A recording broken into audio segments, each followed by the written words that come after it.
Hello, YouTube. Welcome to the FPL PubCast.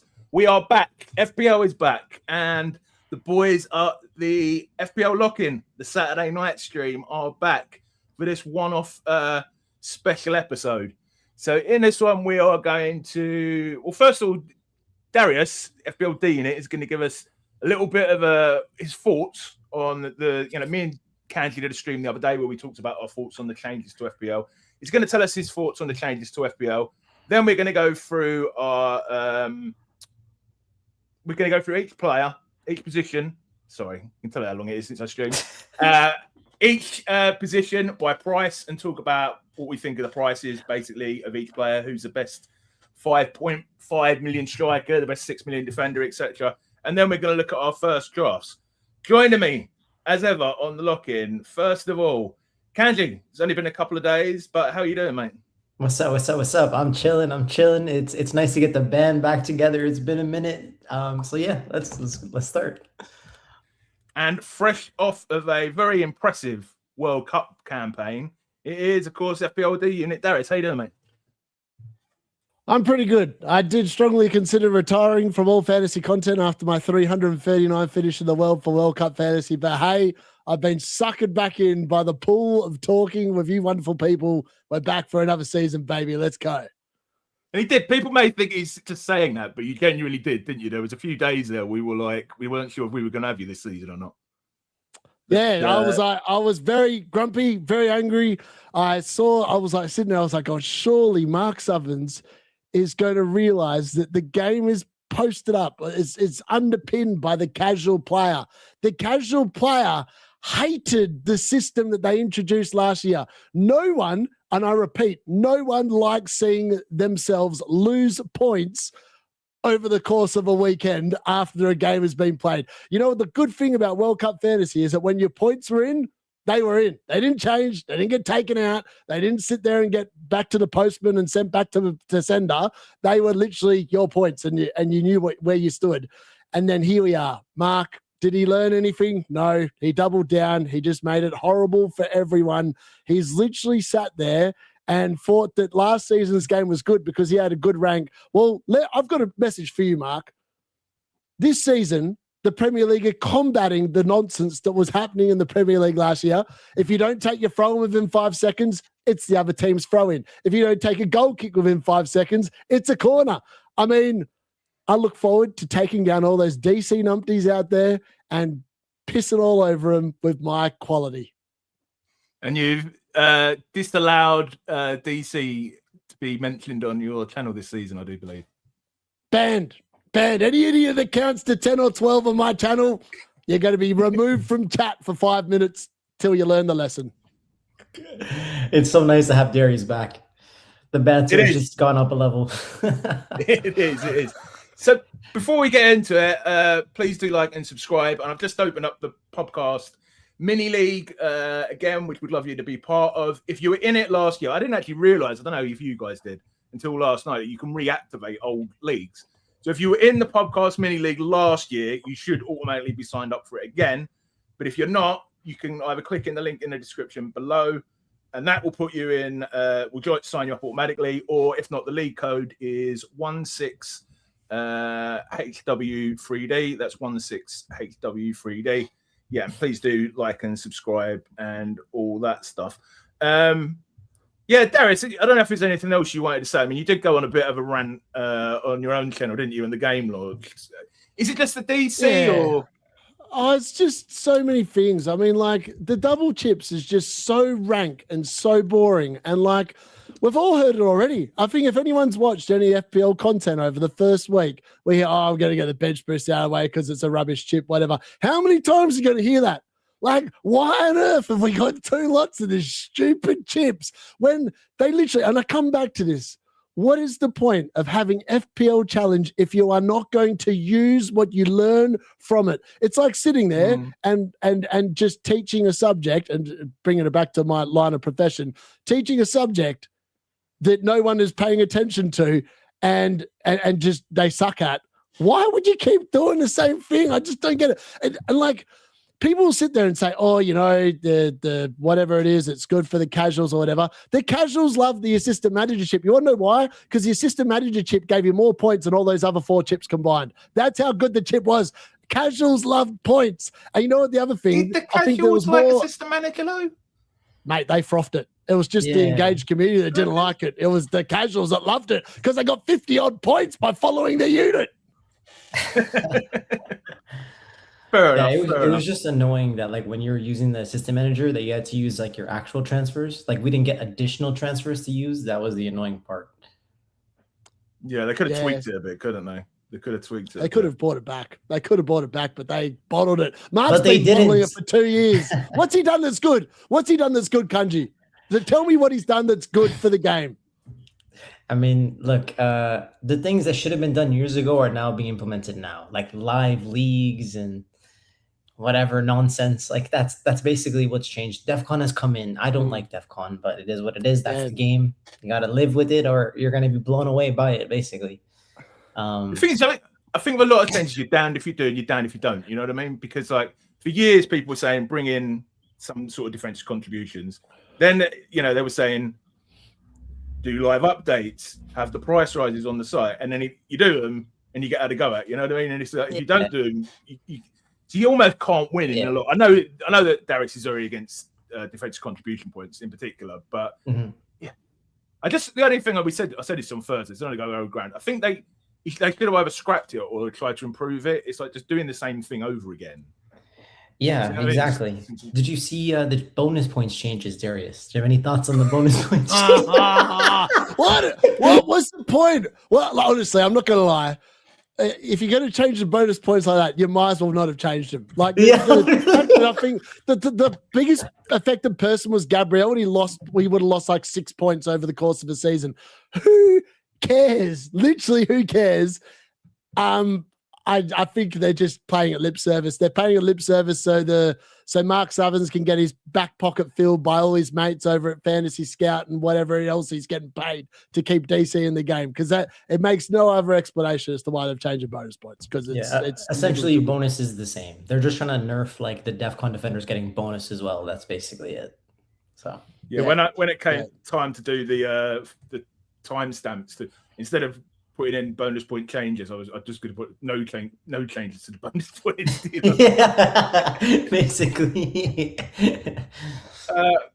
Okay, all right. So let's just say a load of people in the chat, and then we'll do the main thing we're going to do today, which is to go through all of the positions, buy prices, and just give our thoughts on the prices. So who have we got? We got Erkan in. Hello, mate. Rob Taff, good to see you, mate. Jack, Matthias, Oz Guri. FPL Gov, hello mate. Robert Light, Claire, hello, Greg, Andrew, lots of people in early tonight. Kevy, Tomo, Levi, M. Dot, Daniel, Harry Dawson, haven't seen you for a while, mate. Well, I mean, streamed for a while, so of course I haven't seen you. And Shagir, hello mate, channel member Shagir. So can we jump into it, lads? So yeah, we're going to go through each. We're going to get up the old FPL website, and we're going to go through each position by. I've ordered it basically by points. Sorry, by price. Because we could have done it another way. We could have looked for each team, but I think it's better to do it this way because you can see, you can sort of see where each player compares to each other. So first of all, we got the goalkeeper lads. So we got Raya at 6, and we got Pickford, Allison, and Donnarumma at 5.5, and we got a whole list at 5 and then 4.5. Maybe we can just give our opinions on the expensive keepers first. Any temptation whatsoever to go for a Raya or one of the 5.5 lads? This one's very easy. What are you thinking, Darius? Though. So, mate, why would you waste so much money? Well, I mean, Raya was picking up bonus points as well. He wasn't just 6'2" last year, and they're making it better for him to actually get more bonus, I think, relative to all of it going to Gabriel like it was. Yeah, I just think Arsenal's defense are a void for like at least the first little bit. I think until the first international break, I don't have much interest in many Arsenal players at all.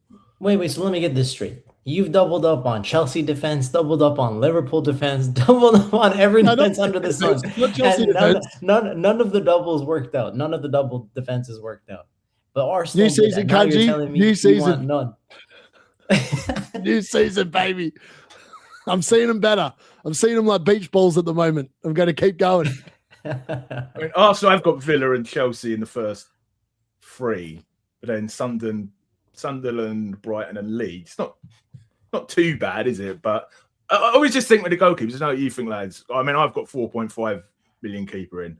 It's just not that much difference between them, is there, in terms of the more expensive ones? You'd be better to use that money somewhere else, like, I don't know, a 6 million defender instead of a 4.5 million defender, instead of a 6 million keeper instead of a 4.5. Yeah, I mean, there is merit in going for Raya because like let's look at it like availability for position, right? On the left back spot, you've got Calafiori, Miles Lewis-Kelly, Hincapié, so you don't want to touch that spot. Left center back is Gabriel. Right center back is probably Timber, White, and Mosquera, and then right back is going to be Timber and White. So like if you really wanted to go for a defender that has the most chance of minutes, you should be picking one of Timber or White because they can play in both positions. But the thing is, the way that they priced it, Mosquera's come in at 5.5, and he just looks so attractive at that price point. When Virgil van Dijk is 6.5 and Gabriel is 8, I mean, if you can find a budget way in, and if this guy's starting every game, then we're all going to be there. It's just very logical. But if there is like minutes uncertainty, then you can always pick Raya. You have no problem with that. Mm-hmm. Yeah, fair enough. If you were going to spend expensive low, would you go Raya 6 million over Pickford, Alisson, or Donnarumma at 5.5? I think I would. If I was going to spend, I would just go for the top boy. You know what I mean? Yeah, that's the thing. I don't know if I want any of them, to be honest. Alisson's injury prone. He gets injured every year, so nothing new. I'm sure at some point he'll be injured. We'll be looking at Mamadashvili at some point. You got Marshmallow to come off the bonfire, though. And then you've got Donnarumma and Pickford. But what's the point of Pickford at 5.5 when you can get like, I don't know, what's that left back Mikalenko at 4.5? Like, why would you pay this much for Pickford? So I don't know. Donnarumma would probably be the only one I'd be interested in. Is it true you've got 6 keepers at the minute, Kanji? I actually haven't looked, but I honestly, I don't know. I don't care. Like, I'm not touching the Liverpool goalie regardless in FPL. So if we go down, it's the fight out of the 5 million goalkeepers. We've obviously got the Arsenal backup keeper, and then we've got a whole host of nearly every single player in, well, at least 10 or 11 there. Roussel's, Pope, Layman's, some of the backup keepers, Kelleher. I mean, who would you say is the best out of, well, first, would you reckon it'd be worth spending 5 million as opposed to a 4.5? And who do you reckon are the best out of these 5 million options? I think the best for the early part of the season is whoever starts for Chelsea. Okay. Just because of the fixtures. I'd like when you look at the fixtures for Chelsea, I think it actually makes a lot of sense to triple up on Chelsea straight out the gate. They've got really nice fixtures in general. Whole Brentford, Bournemouth, yeah. Game week 4. If you fancy Bart Simpson skipping a few sessions of filming, he's a good 4.5 shout. Oh, Bart for he's who I've got at the minute. Yeah. I mean, before we get to the 4.5s, like of the 5.0s, I agree. I would say Sanchez and Kelleher are the best ones. But the thing is with Sanchez is like the backup is also 5.0, and I don't trust Sanchez to start every game. I know Xabi Alonso is also Spanish, so he'll have a little bit of favoritism towards Sanchez, but none of us have really been convinced by Sanchez as like... Who's Penders? Apparently, Luke was telling me, Luke from the WhatsApp chat was telling me, one of my admins as well, was telling me that Penders from Chelsea is worth a look. Now, I don't know who the hell that is. I think he's a goalkeeper, but I'm not sure. He might have been somebody that was on loan at Chelsea. I'm not a Chelsea fan in particular, so I don't know. But I'm assuming Chelsea had so many goalies, they loan out to people. So maybe it's someone that can come back. Oh, there we go. Someone else said it in the chat. Penders could come in. There you go. Whoever the hell that is. That means someone is signing, maybe. Or we I think he's already in the team. I think he's already at Chelsea. Well, that's there the you go. risk, Really right? young, highly rated goalkeeper. Yeah, that's why like the Chelsea goalie. Yeah, the Chelsea goalie is just an avoid though, because like you don't have any minute certainty, so you can't consider it. Even I think the Leeds goalie I think right now is Perry. at 4.5, He's but I getting think sold. he looks like he's getting getting sold. sold, and they're linked with like James Trafford, the guy from Man City. He walks in. Yeah, I mean, I haven't watched Trafford. I didn't watch the championship, but he was highly rated there. He's quality. Also, another player that could be a really good goalkeeper if he leaves Man United and goes to like one of these other teams in the league is what's his name? Pritchak. Oh God, I'm butchering his name. Trafford's fine. He's yeah, he's quality, but like he'd be cheap. He'd be like a 4 million goalkeeper, I think. Yeah. So I don't think there's much to discuss in the 5.0s, to be honest. It's more about the 4.5s versus the 5.0s. Yeah, so 4.5s, we've got a big handful again here. Who would you say? I mean, as I say, you can tell me. Spoiler: I've got the Brogdon in my team. Petrovic, Benitez. Vitek, that's the one. Vitek, he's quality. Apparently, he won Bristol City's Player of the Season last year, and he wants to be number one. So if he does, he's not going to replace Le Mans in goal at the moment. So he will go on loan, or he'll be sold. So he's one to watch potentially. Is he 4.0 or 4.5? He must be 4. Okay. Shakir's is saying there. Kinski's another one who's in a lot of drafts, isn't he? He's 4.5 from Spurs. Yeah, he's in mine. Yeah, of course. The 4.5s, there's lots of options, right? You got Kinski from Spurs. We're expecting a bounce back this year. We've got Leno from Fulham. We've got Petrovic from Bournemouth. Verbruggen from Brighton. Those would be the main ones, right? I mean, from a fixtures perspective, Brighton, this is why I've got him in. I know that actually maybe I shouldn't have the Brighton keeper in. Villa, Chelsea, Leeds, Coventry, Arsenal. Who have Spurs got?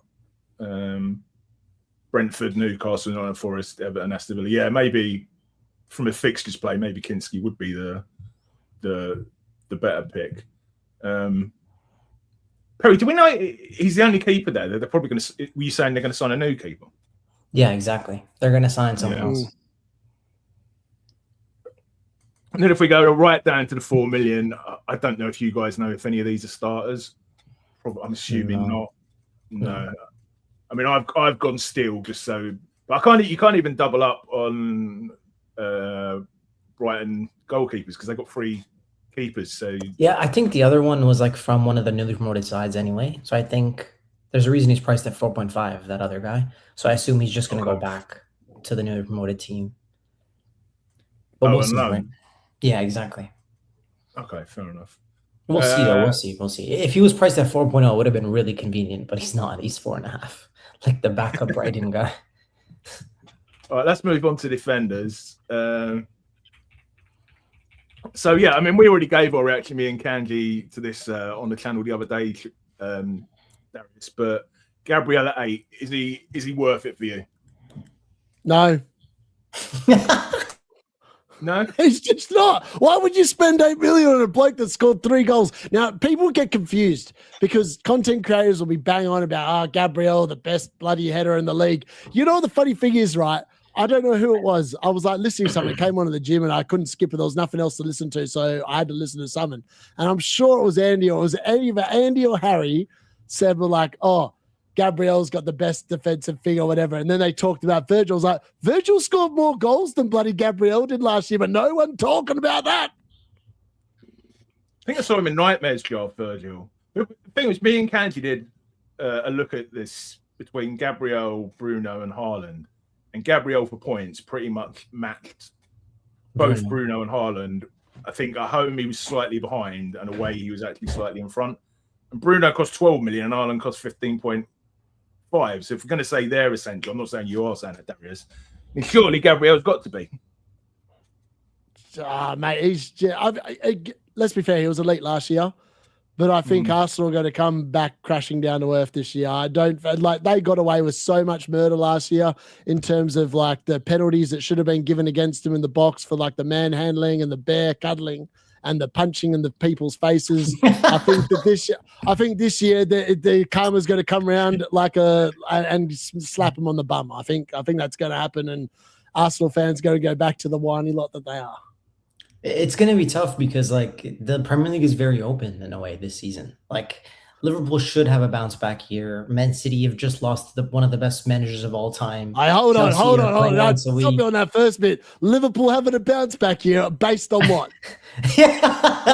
Bro, okay, based on the simple fact, Areola lost Semenyo and went 19 games unbeaten in the Premier League with Bournemouth.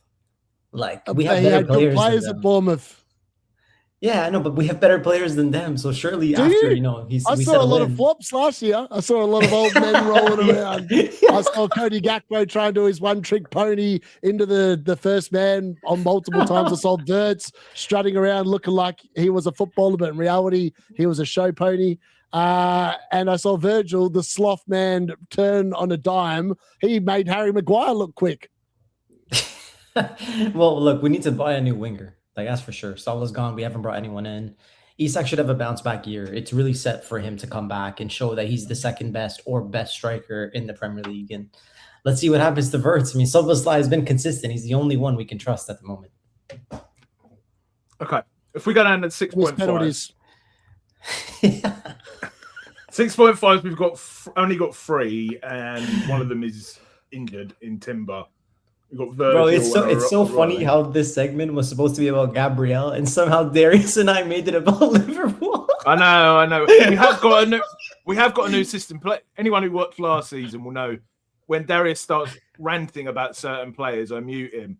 I haven't decided the limit yet, but there is going to be a limit of when Kanji talks about Liverpool and it's completely off topic. I'm going to mute him. So we'll see where the limit is tonight, I think. I guess we'll find out.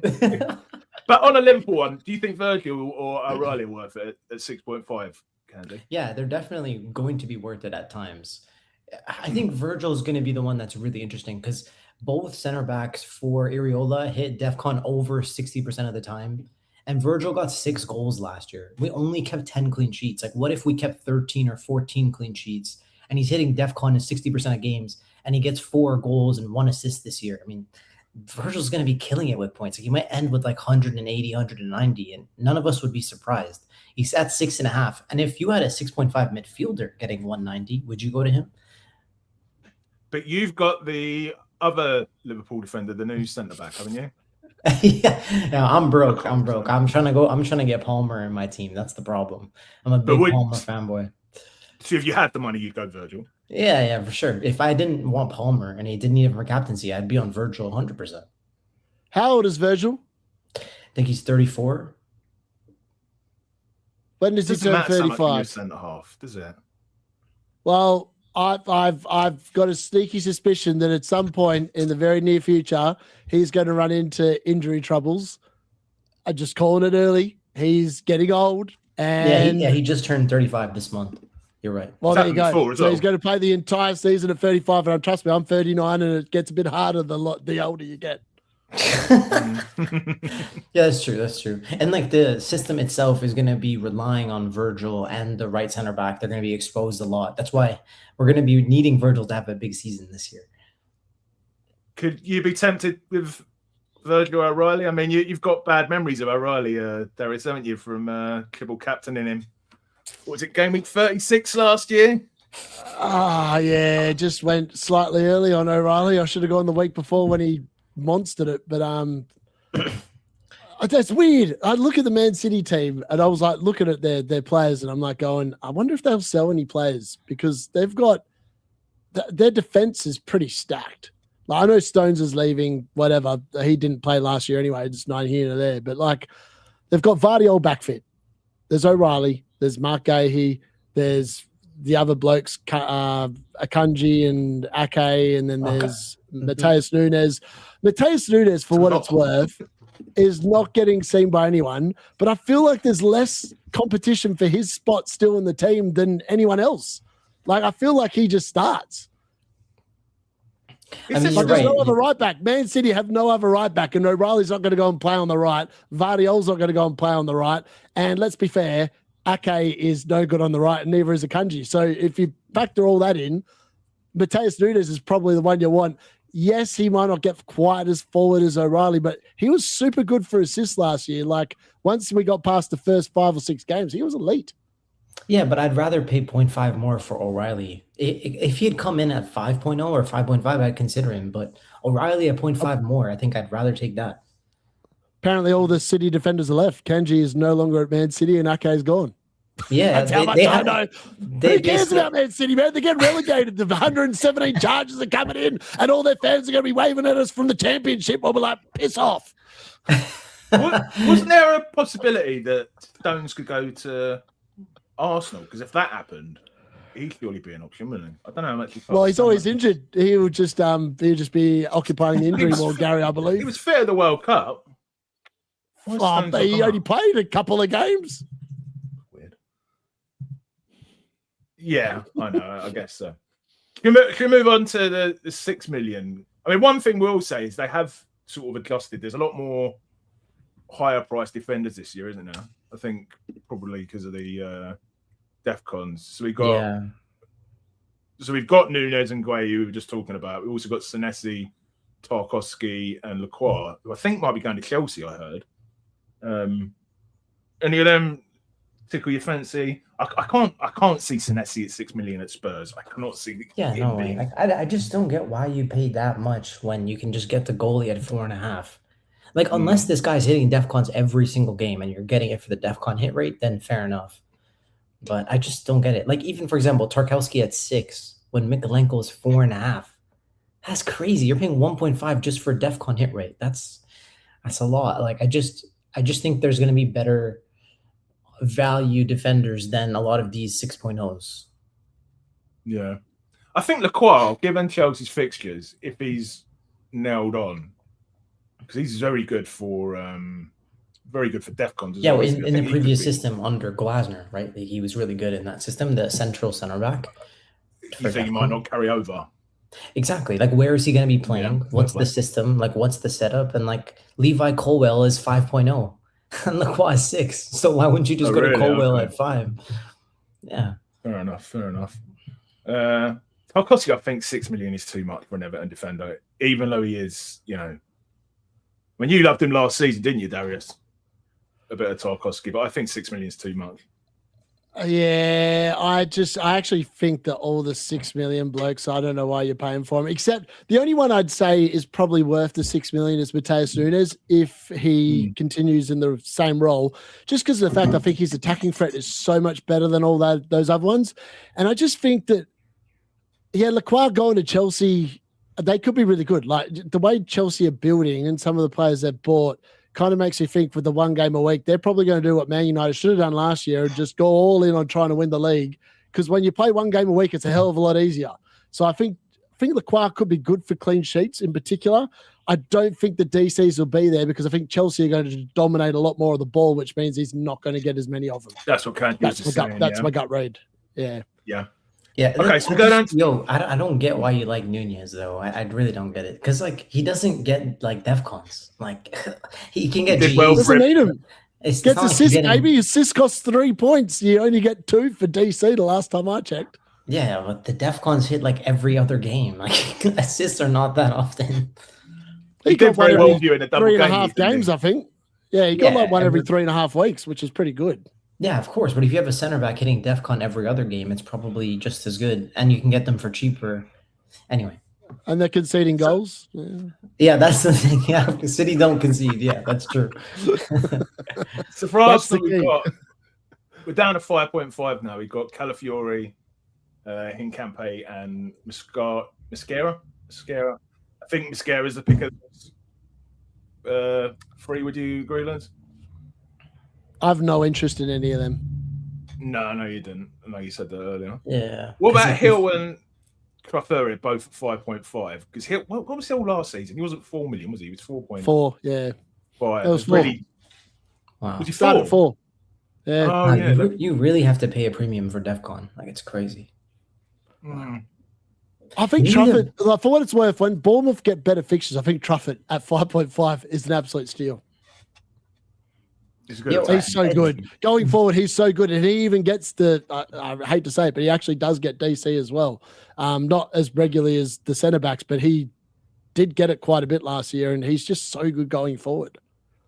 There's like two options that you just skipped over. You go back slightly up. I feel like these are kind of right in Darius's wheelhouse. Like if you're going to be against DEFCON, I think Reece James might be one of the best defenders to buy because like if he's playing once a week, like who knows on what his, the best on his potential could one be. hamstring.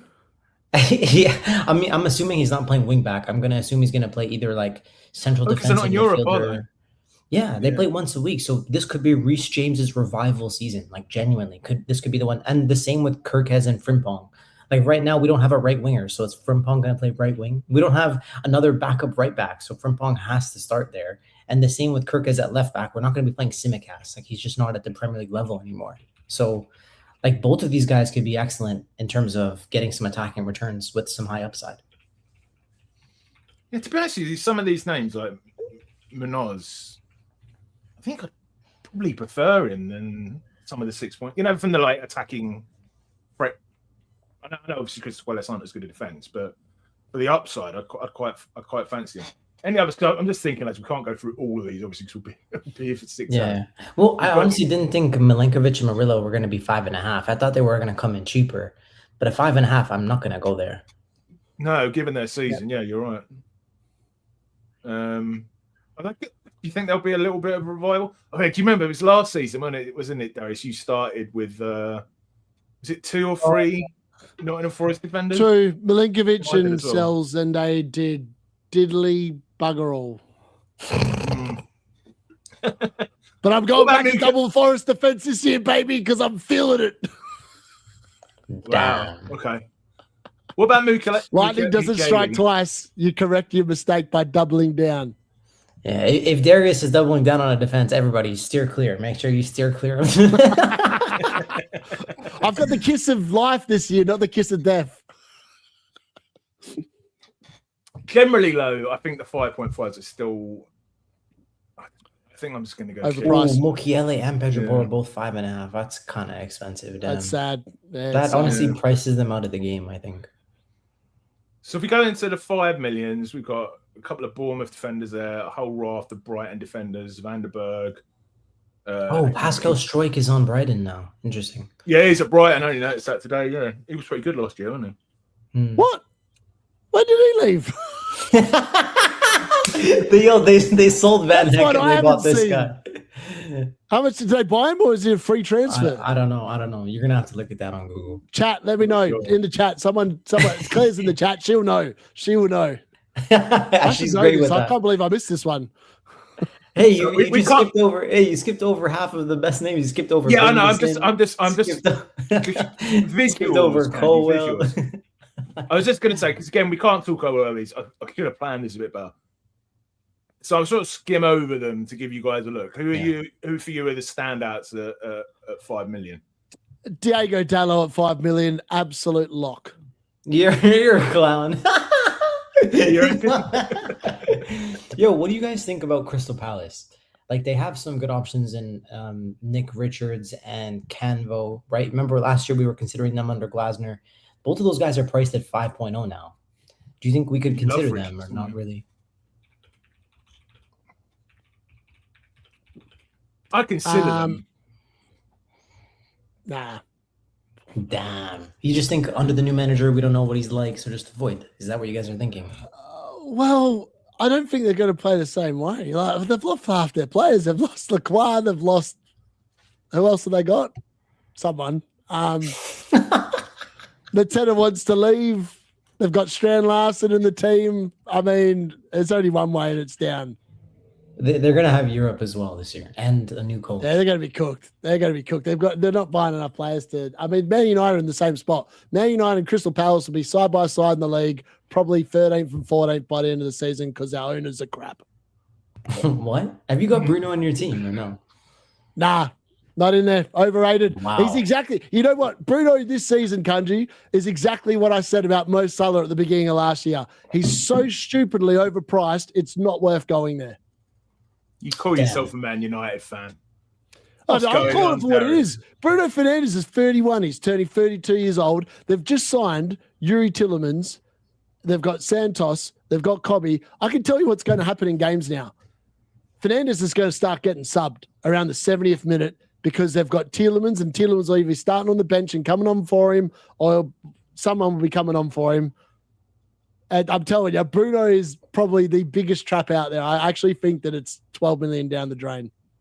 And you could be right. I mean, if that's how it is, then I'm going. I was right about Salah. I was right about Salah last year. The writing was on the wall. You hit a certain peak. They've played so many minutes over that course of time, and I just think that there's no way Bruno's worth 12 mil. Like, he's just figuratively not worth 12 mil. He doesn't score enough goals. We're not going to get that many penalties to warrant having him in your team. I think he had like 9 goals and like 24 assists, something ridiculous. And also, he starts every season like a sloth truck stuck in a quarry that's got too big of a load in the back. He literally, go back and have a look historically. He has like one good game in the first like 7 or 8 game weeks of the season. Last year, he was rubbish to begin the season. I think he had 1 double-figure score in like the first 11 weeks. So I guess given that, you're going to be captaining Haaland the next few weeks then, huh? In the first few weeks.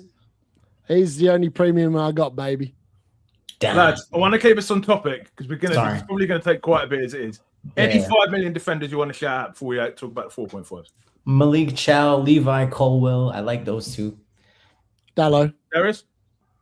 Dallo, your famous captain. All right, let's move on to the 4.5. So obviously we've got another whole raft here, basically the whole Aston Villa defence. I quite like Brighton. I did have, I don't know if I've still got him in my draft now. I did have, I know he's cost 5, doesn't he? I was going to say, I still got him in my draft. No, I took him out. I had the 5 million guy. What's his name? I can't remember his name. Strike. No, it wasn't Strike. Who are the standout 4.5 millions for you, Gents? I think Hato, that might be going to Chelsea, could be the left center back in a back 3 or the left back. I'm not sure, depending on how they set up. That could be one. Luke Shaw from Manchester United. Anthony Robinson. Oh, God. Why are you hating on United? I don't get it. They have Ipswich and Hull. Oh, mate, I'm just so funny, right? I've seen a few drafts posted around with the likes of Harry Maguire and Luke Shaw in it. I'm a Man United fan, so I'm pretty good to give advice on this. There is as much chance of a Man United clean sheet as a Hull 1-0 win on opening day. Like, it's not going to happen. Hull will score 100%. If anyone watched the preseason game, not the against Rosenborg, against Wrexham, that's probably going to be our back four to begin the season, and they are going to get absolutely roasted by any team we play. Like, we're just going to have to score more goals. I think we will score more goals than Hull, but I think Hull still score. Wait, what's the back four? Harry Maguire, Aiden Heaven, Lenny Yoro at right back, and it was Luke Shaw at left back. And I tell you what, it ain't a pretty sight. That's crazy. Anyways, I guess not. So I guess it would be Hato. Sort of World Cup year, so he'll get injured in the first couple of weeks as well. He's a massive avoid. That's fair. That's fair. So Hato is going to be there for Chelsea. What else is there? Anthony Robinson from Fulham, who would be on penalties. That could be a huge pull at 4.5. I think Mitchell is there from Crystal Palace. Mikalenko was there from Everton. You shouted him out earlier, didn't you? Robinson's in your team, isn't he? Yeah, he is. I've got to find a way to bring him in somehow. They've got Chelsea, Sunderland, Crystal Palace, Liverpool, Man United. Yeah, but it's like the 3 newly promoted teams right after this. It's like in a row. Okay. So you'll just be benching him for the first basically 4 or 5 weeks, basically, yeah. Oh, yeah. You might as well buy Binderson then and put him in your team. But he's more expensive. He's more expensive. That's the yeah, I don't want to spend 5, man. Gary will have him. He's already top of the Solio charts. Is he? I don't look at Solio, I'm a friend. You know, it's not my bag. I'm a review boy. Review are going to ignore the fact he's suspended and go, Gary, buy me, baby, buy me. I don't think it'll pump him because he's 5.0 now, but we'll see. What about Spence? I saw Spence being shouted out in the chat earlier. 4.5. Very sexy. It's got a bit of a soft spot. He had an excellent World Cup. Like, he played excellently, but I mean, there's a lot of rotation, I think. And Andrew Robertson is an FPL legend. The guy is a legend from Liverpool, man. Like, I just expect him to start. Like, it's as simple as that. He's old. Yeah, but he's still going to get minutes. Like, he's not going to go there and be bench fodder. Otherwise, he would have just stayed at Liverpool, right? There's a reason why he's 4.5. ageist. There's a reason why he's 4.5 because he's going to be warm in the bench, baby. Warm in the bench. All right, we'll see. As a 43-year-old, Darius, you calling everyone in their early 30s past it is it's hurting a little bit. I'm not gonna lie. I think, fair enough. Yeah, I think that's fair. I mean, is there any 4 millions? I don't know. I mean, most of the 4 millions are promoted teams. Is there anyone you obviously learned about this? There's a few. Season? There's like Binden. There's a Binden. A Binden. There's a Binden for someone. I don't know if it's a defender or if it's some other fool, but he's sitting in the bin with Binderson. So Binden is a player you might want to get, Gary, because I think he might play. Did he bid well, Coventry? I think there's another one, to be honest. Okay. Van Eyck. Binden of Nottingham Forest. Binden, there we go. There we go, Binden. He's right next to Binderson in the bin, baby. He's not played for Nottingham Forest, surely. He's 100%. He's a lock-in starter. Like every time someone has the name Bin in their team, they're in the team, baby. They're in. Yeah, they're in my team. They're in my team. All right, should we move on? There are like a few 4.0s that play though, right? Like there's one guy named Thomas. I think he's from Coventry. And then there's a guy from Hull City. His name is Egan. Like there are 4.0s that play. The only reason I know that is because they play each other in game week 2. So if I was going to consider like a bench boost in game week 2 setup, I could go with those guys to save the money and spread the money across the rest of the squad. Greaves played fairly regularly last time they were up yeah. as well. Oh yeah, Leaf Davis definitely is going to start. So there's a lot of options. But like if you have a guy from a bad defense, you want to get the DEFCONs at least, right? But Leaf Davis is 4 million. Yeah. Leaf Davis is 4 million. Jesus, wow. I don't know why you're getting excited. It was 4 million the last time. You know what he averaged? -1 point. No, he wasn't. He was 4.5. He was 4.5. He was 4.5. I actually started with him last time. You know what? Yeah, no, he finished the season at 4 million because he kept on getting -1s. Oh, yeah, well, that might That's be why he's starting at 4. I actually looked up last night. He only got 3 goals and I think it was 2 goals and 4 assists last year in the championship. So, all of that stuff about him being this incredible attacking defender does not seem to have. Yeah, I guess maybe he wasn't. I'm guessing he wasn't on set pieces anymore or something. Who knows? Well, he's 4.0 now, so it's fine. If you want to go there, you can go there. But like, I want DEFCONs, not goals and assists. Yeah, I don't want DCs. You can have him. You can have Leaf Davis. You can have him, bro. It's fine. I think he's going to go in my draft when we get to the draft. All right, let's move on to midfielders, lads. Yes. So, go on. Well, we've already talked about him a little bit. Darius, you don't think Bruno? Look, he's so much more expensive. I guess it's the same with all the positions, isn't it? It's like Gabriel, Fernandes, and Haaland. They're so more expensive. 12 million. The Man United fan amongst us is saying he's not worth it. Yeah. Yeah. I just, how's he 2.5 million more than anyone else in the midfield is beyond me. Yeah. Well, at least he starts every game, unlike Bukayo Saka, who's only going to start like 30 games. Yeah. Yeah. All right. Well, I think we've covered Fernandes. So Saka and Palmer, 9.5. I mean, I was really hoping they were going to come in at something like, which Foden did, because we were talking about this, weren't we, on Thursday, Kanji, at like 8 or something. But I don't think I can go for either of those at 9.5. I mean, I was watching a show last night, and they said Palmer's been was slightly not there last season, and I was like, slightly not there. He was like absent for like 75% of the games. But Kanji, you're a Palmer fan. Yeah. You want me to defend him? Bro, Palmer. Palmer had 12 goals and assists in 24 starts. Like, it's as simple as that. The guy returns every other game. It's just that simple. Like, minimum. Even in a bad year, it returned every other game. So let the haters hate. That guy's definitely going in my game week 1 team. It's just about figuring out the rest. Darius, I think we can probably go past these ones quite quickly. Are you going for Saka or Palmer when you can get Semenyo for 1 million less? I'm getting Palmer, yeah. You are getting Palmer. Mm-hmm. Good fixture run, baby. Welcome aboard. Let's go, baby. And as Kanji says, he's got the pension, baby. I do think Semenyo's underpriced at 8.5. I think he's one of the few that I don't know. I think he loses his spot to Phil Foden, baby. No. No. Have you seen Phil Foden? That dude is a baller. Yeah, no, but it's probably Turkey who loses the minutes, bro. Semenyo's like a one-on-one winger type.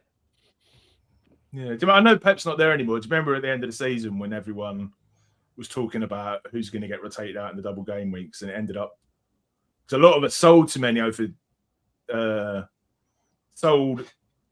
get Turkey, and then Semenyo ended up just starting every game, including the FA Cup final, didn't he? Like he can just keep starting all the time. Yeah, 100%. He can keep scoring all the time too. Yeah, what's City's fixtures like? They've got Bournemouth, Crystal Palace, Coventry, man. Pretty good. It's pretty good. Man United, Sunderland, Liverpool. Yeah, he's actually a good shout at 7.0. Like, you could literally just stick him in. That's 7.0. You're not expecting that much anyway. Foden. Yeah, it's pretty. It's a great price. Like, great price. Definitely tempting. In fact, I think I know I'm going out on a limb to maybe say this, but I think at some point throughout the season, all 3 of us are going to own him. I'll be first. Okay. Like, I think at some point we're going to own him, man. So I like a lot of my mids, but as a 5th mid, Foden, 5th mid, like, bro, this guy should be a 2nd mid. You know what I mean? Your 5th mid's not going to be 7 million, surely. Well, in my draft, he is. So. Okay. He would be. So. Okay, what about the 8 million lads? Darius, I'll come to you because 2 are Man United players. You've poo-pooed on old Bruno there, and Burmo and Cunha, and also Gibbs White. So what's your thoughts on them? I think all 3 are really good options at 8 mil. I think you could take a swing at any of them, and I think they're all going to be pretty good. I mean, Gibbs White scored the most goals of any English player in the Premier League last season. How he didn't go to the World Cup is still a mystery. And yeah, Cunha and Mbeumo, I think part of me thinks that Cunha will be way better. I feel like Mbeumo was the better player in general in terms of output over the course of the season last year. I think Cunha probably outperforms him this year. That's how I've got it. I got a little bit burned by them last year. Don't know. It just seemed like... Cunha ruined me, man. I brought him in and captained him for 1 point. Yeah. I think what's Forest's fixtures like? We looked at Man United. Do you reckon he'll keep up Leeds, Liverpool, Tottenham, Villa, Coventry, as they're okay? I think I might even be more tempted by him than either of the Man United lads, to be honest. Yeah, because he's on penalties for. Oh no, he's not. It's Chris Wood that would be if he's starting, isn't it? Yeah, but whether he starts or not, that's a different. It's a different kettle of fish. Yeah, that's true. Can we move on to 7.5? So we've got some very interesting options here. Doku and Turkey, I'm going to say we're probably not going to consider them. Verts 7.5. Rogers 7.5. Krumpier is currently in my draft. Although looking at this, I'm going to get rid of him afterwards. And Rice 7.5. I'm going to call out this to begin with. I think Rice is a non-option for the start of the season after the World Cup. But what are your thoughts on the other players, lads? Verts 7.5, Kanji? I mean, yeah, this is the temptation price point. Like, essentially, this is your differential player relative to the template. At this price point, this is where I think you can really find a lot of points to climb rank. I think one player to really consider is going to be Morgan Rogers. Like, if you think the amount of XG that Enzo was getting is going to go to Rogers, Rogers is going to get easily 20 plus goals and assists this year if he plays the same amount of minutes as Enzo did last year, and the chances fell to him because Rogers is like an XG overperformer over his career, and Enzo's been an XG underperformer throughout his career. So if Enzo leaves, Rogers is definitely on my radar, like, just no doubt. And then Rice, of course, he's the talisman. He's basically been Arsenal's captain. He will be Arsenal's captain. Gibbs White was so consistent, and now he's playing under Glasner. Look at all the big chances Sarr and Mateta used to get. Now Gibbs White's going to be getting on them, and now I think he has some pen share as well. So there are some players to really consider here. And Wirtz is supposed to be a bounce back year for Liverpool. So we're expecting more to come from Wirtz in an attacking system. So there's a lot of options. I do think I will want to have this price point in my team. What about Croupier Jr.? A lot of people were talking about him before the game release. Do you think he came in a bit too expensive? Yeah, I think he should have been 6.5. They've kind of jumped the gun putting him at 7.5, just because I'd rather have Declan Rice or Morgan Rogers or Florian Wirtz over Krupi. But we'll see how how they use him under the new coach. And the fixtures are bad to start the season. The first 6 are bad, so it's an easy just wait and see, and let's see how it goes. I don't understand what they did with Krupi Jr. Like, when you look at João Pedro being 7.5, even if he stayed as a forward, how would he have been 7.5? I actually don't get the price at all. Like, how do they come to that he's worth 7.5? It's easy, though. It's easy because, like, the defenders are getting all the points, so they have to keep the forwards low. Otherwise, we won't want to buy them in general. Yeah, but why would he be 7.5 is my point. Like, he didn't outscore João Pedro last year, and João Pedro is 7.5, and Krupi Jr. is 7.5. Regardless of whether he's midfield or forward, like, how is he 7.5? I guess Rogers, right? I guess the reason it would be is if he starts and he gets penalties all the time, he could be like, I don't know, Semenyo at the start of the season. But you've got to weigh it up between what they could be, what they're likely to be, and arrive at a conclusion. And I think they've arrived at the wrong conclusion that he's definitely, that price reflects he's definitely going to start every game and he's on penalties, basically. Yeah, I think he's one of the players. Short of. Yeah, I think he should have been priced at 7. I think he's like 0.5 too much. Yeah. But he's a wait and see anyway. I've talked like half my draft out of my teams. We're doing this already. Do you agree, Turkey and Doku? We're not going there, are we? Certainly not at the start of the season. No. Okay. 7 million, and we have got my men, his 2 favourite players, Darius, Phil Foden, and Kanji Szoboszlai. We've also got Rashford, Bruno G, and Gakpo, and Boo, the idiot Enzo Fernandez in there. I'm going to do a little poll on this one. I'm going to give you a quick. I'm going to give you, let's say, a minute each to put your case forward for Szoboszlai and Foden. Darius, I'm going to come to you first. Give me a pick for Foden. We'll do a poll to see who the chap prefer out of your lads, boys. They'd probably both get outscored by Marcus Rashford. If he even stays in the league, bro. if he stays at Aston Villa or goes on loan to like one of the Premier League clubs or even stays at Man United, I think he outscores a lot of these 7 mil mids. Like, his form at Barcelona was elite, and he looked really good at the World Cup every time he played. I don't know why he didn't start more games, but Thomas Tuchel maybe the brainwave behind that. But Gordon was getting assists. That's why. Well, yeah, but Rashford was scoring goals, baby. True. So you're going for Rashford over Foden? My gut says that if Rashford stays, he outscores a lot of them. Really? This genuinely might be one of the most biased takes I've heard in my life. Think about it though. He's going to go into the left-hand side, right? Like, Cunha doesn't really enjoy the left-hand side, so like it kind of makes sense. They were looking at left-sided wingers. If Rashford doesn't get picked up by Barcelona, I know a lot of people. I'll be first to admit that if he doesn't pull his weight and he doesn't like his track and back, I'm like, get him out of the club. But that's neither here nor there. But that dude has quality. He's probably got the best finishing quality out of any of these midfielders in the game. So if he's on form and his head's in the game and he's doing this celebration, he's going to be doing it a lot. He could easily score 20-odd goals if like his head's in the game. I've lost my ability to read Darius. It's like slag Man United off. Give him a chance to argue for Phil Foden, the one player I expect him to. And he says, Brian Rashford. I can't read it. We've come out and synced Darius over the summer, mate. Kanji, your man. In regards to Foden and Szoboszlai, I'll go back there. I do think Rashford probably outscores them, although if he does stay in the league. But Foden has the explosive capability. Like Foden, we know he can score like 2 goals and get an assist in a game. He's done it multiple times over the course of his career.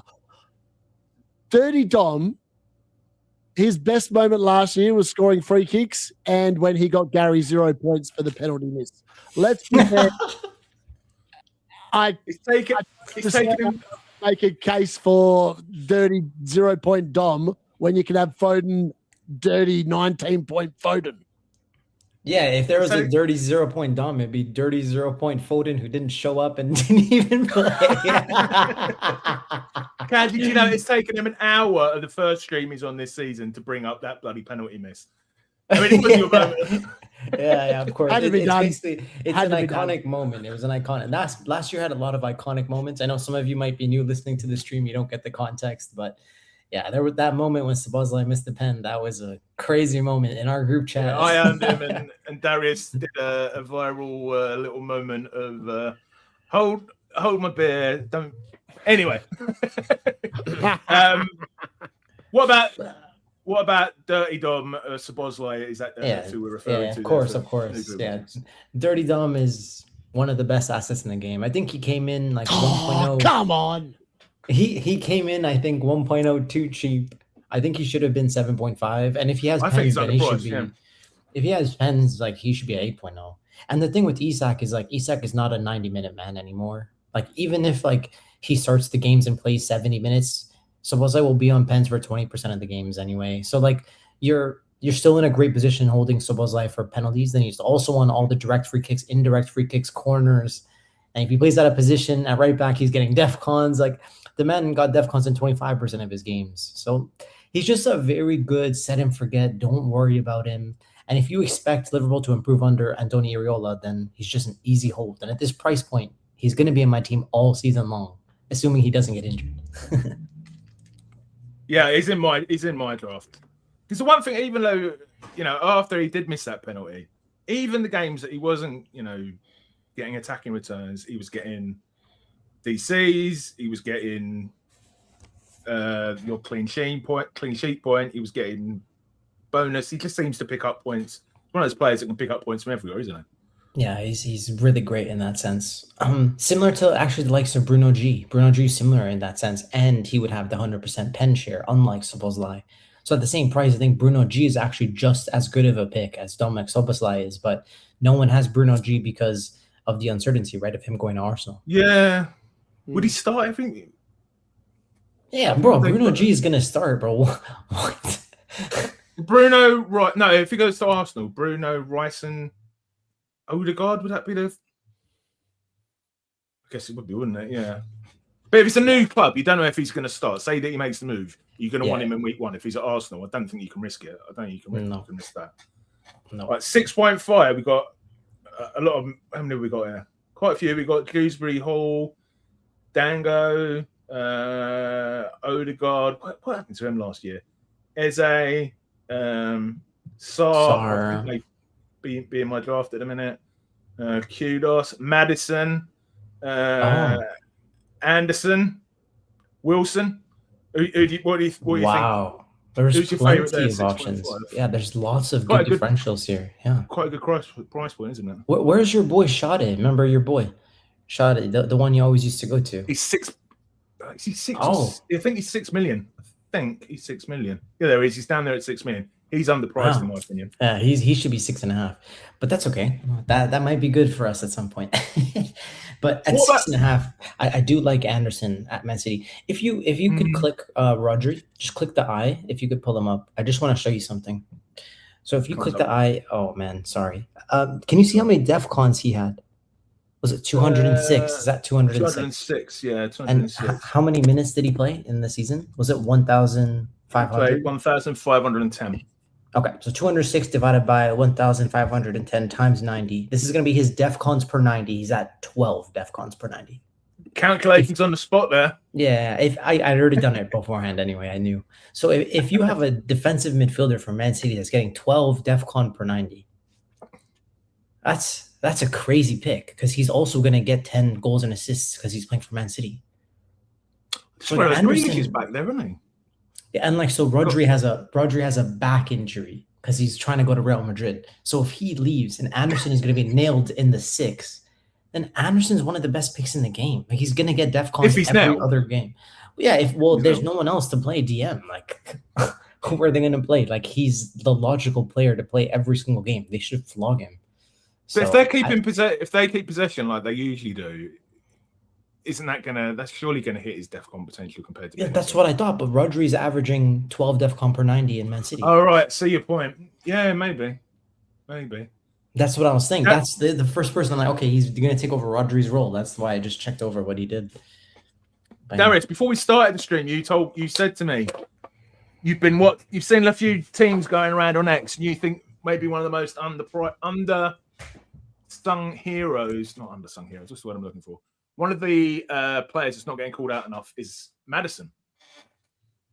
Well, what are your thoughts? Maddison, when he's fit, is like one of the best assets in the game. And I feel like under De Zerbi, with the way that he likes to play, I just think Maddison's going to rack up points. Like I mean, some of these 6.5s are so underpriced. Like Harry bloody Wilson. How's he 6.5? Yeah, Leeds.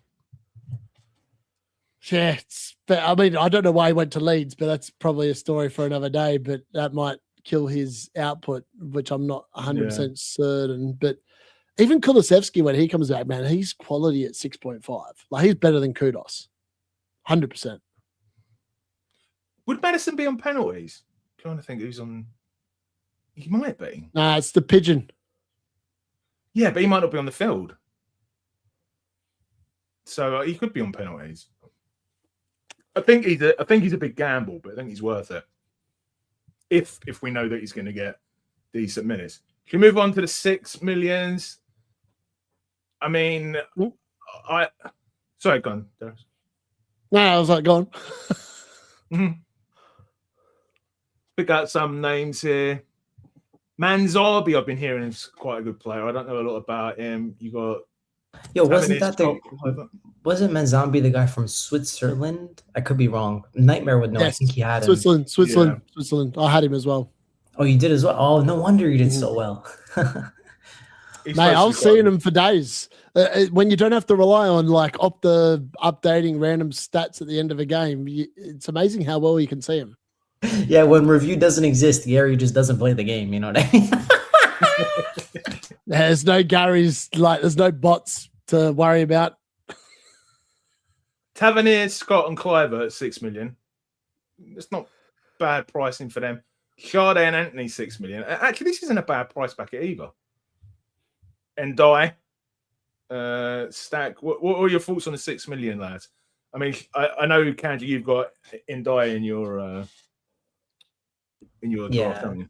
I wouldn't say he's like as much of a lock as Dominic Szoboszlai, but I've always been a fan of the player. So at the price point where he's gone down, like I have to go there. I have no choice. I think Garner picked up some sort of injury. I don't know if it was hamstring or whatever it was. So he had surgery and he's trying to be back for game week 1. But I had both of these guys in my game week 1 squad, but now my first draft is in the bin. What are their fixtures like, Everton? Crystal Palace, Bournemouth, Man United, Spurs, and then Ipswich Hull. Yeah, not bad, I guess. Not bad. Sade, I think he's underpriced at 6 million. What did he got? How many goals did he get last season? He got 15 goals. He only got 8. He only got 8 last year, I think. He had a lot of XG though. Like he had a lot of he did. He was wasteful last year. Still think he's a good pick though. Anthony, wait, is this Anthony, the guy that used to play at Manchester United? Burnley, yeah. No, the guy who used to play at Burnley. I don't know, actually. I think it's the guy who used to play at Burnley. Oh, is this Jaden Anthony? It's Jaden. It's Jaden. Oh, okay. Yeah. All right. He was still pretty good last year, too. Good price point. Let's see what the minutes are like. Yeah, good point. Mitoma could be worth it if he ever gets fit, but... I don't want Mitoma and Mente, bro. They're going to be playing in Europe and the Premier League. They're already difficult enough to like decide who's going to start when they only had Prem. So now it's going to be impossible. Yeah. I think Tavernier's out now. He's not on penalties. 6 million. He's only gone up a little bit, but I don't think we can go to him. Clivert's at 6. I know we forgot about Clivert. Yeah, Clivert's the main pen taker. But Clivert's, mate, yeah. Yeah, so going Don't think he will be after that Dutch penalty. Wait. That Speaking of was so bad, man. yeah.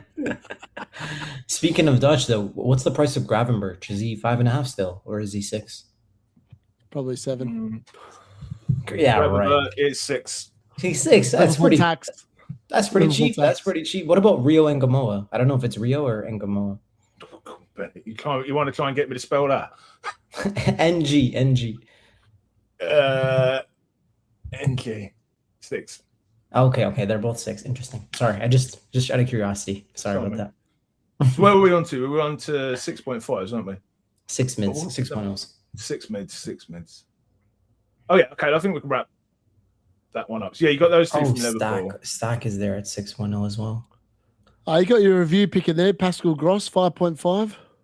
Bro, that's such a bad pick because the minutes are not going to be good. Like, those people are crazy. How old is that man? He's playing in 2 competitions. That's crazy.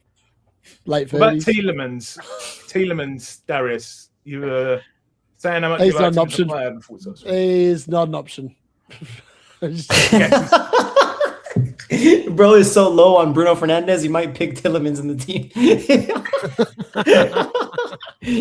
Just not an option.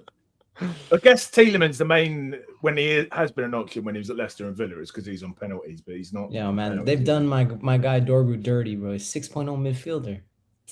That's crazy. Yeah. Should we move on to 5.5? We're skipping over like a lot of 6.0s. Like there's Fernandes from that used to play West Harvey Ham. Barnes could be a late. Is that the West Ham lad? Yeah. Lafay as well could be. Enzo Lafay, the pen taker, 100%. Mr. Review pick.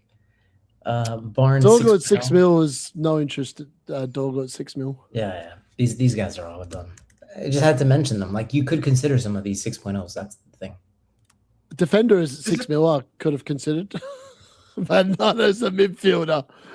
All right. Well, that's your opinion, brother. Well, he's got no clean sheet points. I mean, like 1 point for a clean sheet. It's just he's not worth that. He's not going to be that productive. Wait, who are you talking about? Dorgu. Yeah, Dorgu's gone. He's not a pick. Okay, let's go. Unless Darius, this is a really reverse thinking, but imagine he gets all the recoveries. You know what I mean? And he plays left back. You know. What's he going to get? 4 points a game?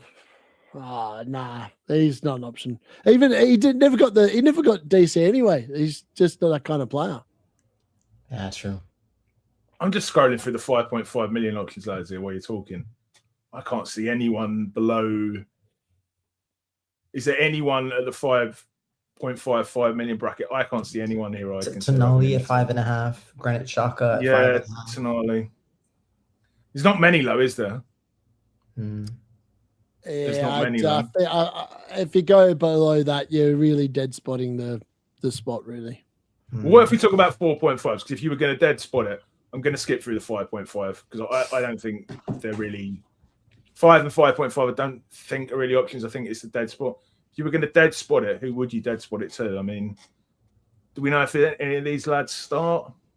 Yeah, there's a guy from Hull. His name is Slater. He starts 4.5. Slater 4.5, but I'm guessing he'd just be a two-pointer probably per week. Well, maybe he gets DEFCONs. Who knows? Maybe he gets DEFCONs. We'll have to see. When I was doing my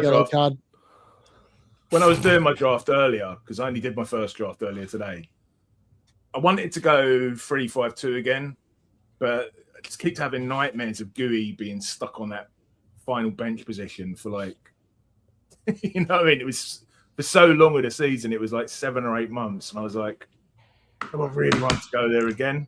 You know what I mean? But I guess if you put the dead spot in your midfield, you've got a starting player, but then you're like, I'm not dead spot in the midfield position, I don't think. Do you agree, lads? Not for me. The forwards are so cheap this year. It might make sense when you're trying to use a bench boost, but I don't know. I think I'm good for now. Okay, can we move on to the forwards? So, top of the pile, obviously, we have Haaland, Wait, Darius, we'll come to you. before we breeze over Holland, like I knew you were just gonna fly over it. I'm like, is there a way you would even consider going without him, or is he just there's no Salah, we have no chance. We need him for captaincy. Like we have to go there. Darius?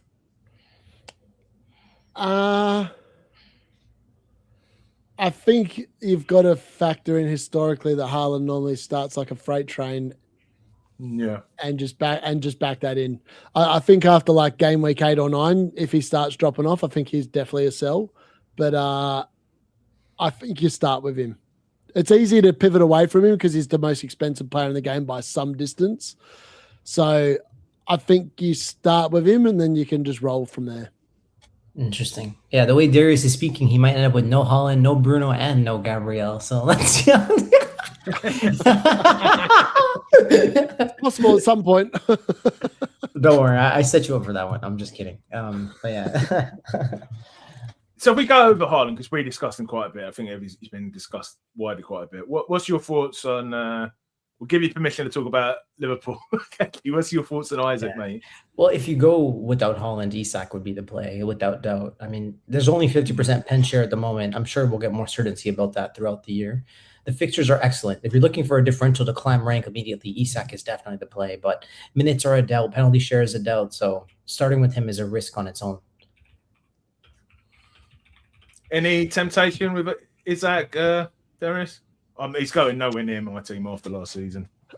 Betraying Newcastle. The World Cup was weird. He had a game where he looked amazing, and it was like the Newcastle Isak of old, and then he played the other games like the Liverpool Isak, and I was like, well, can the real Isak please stand up?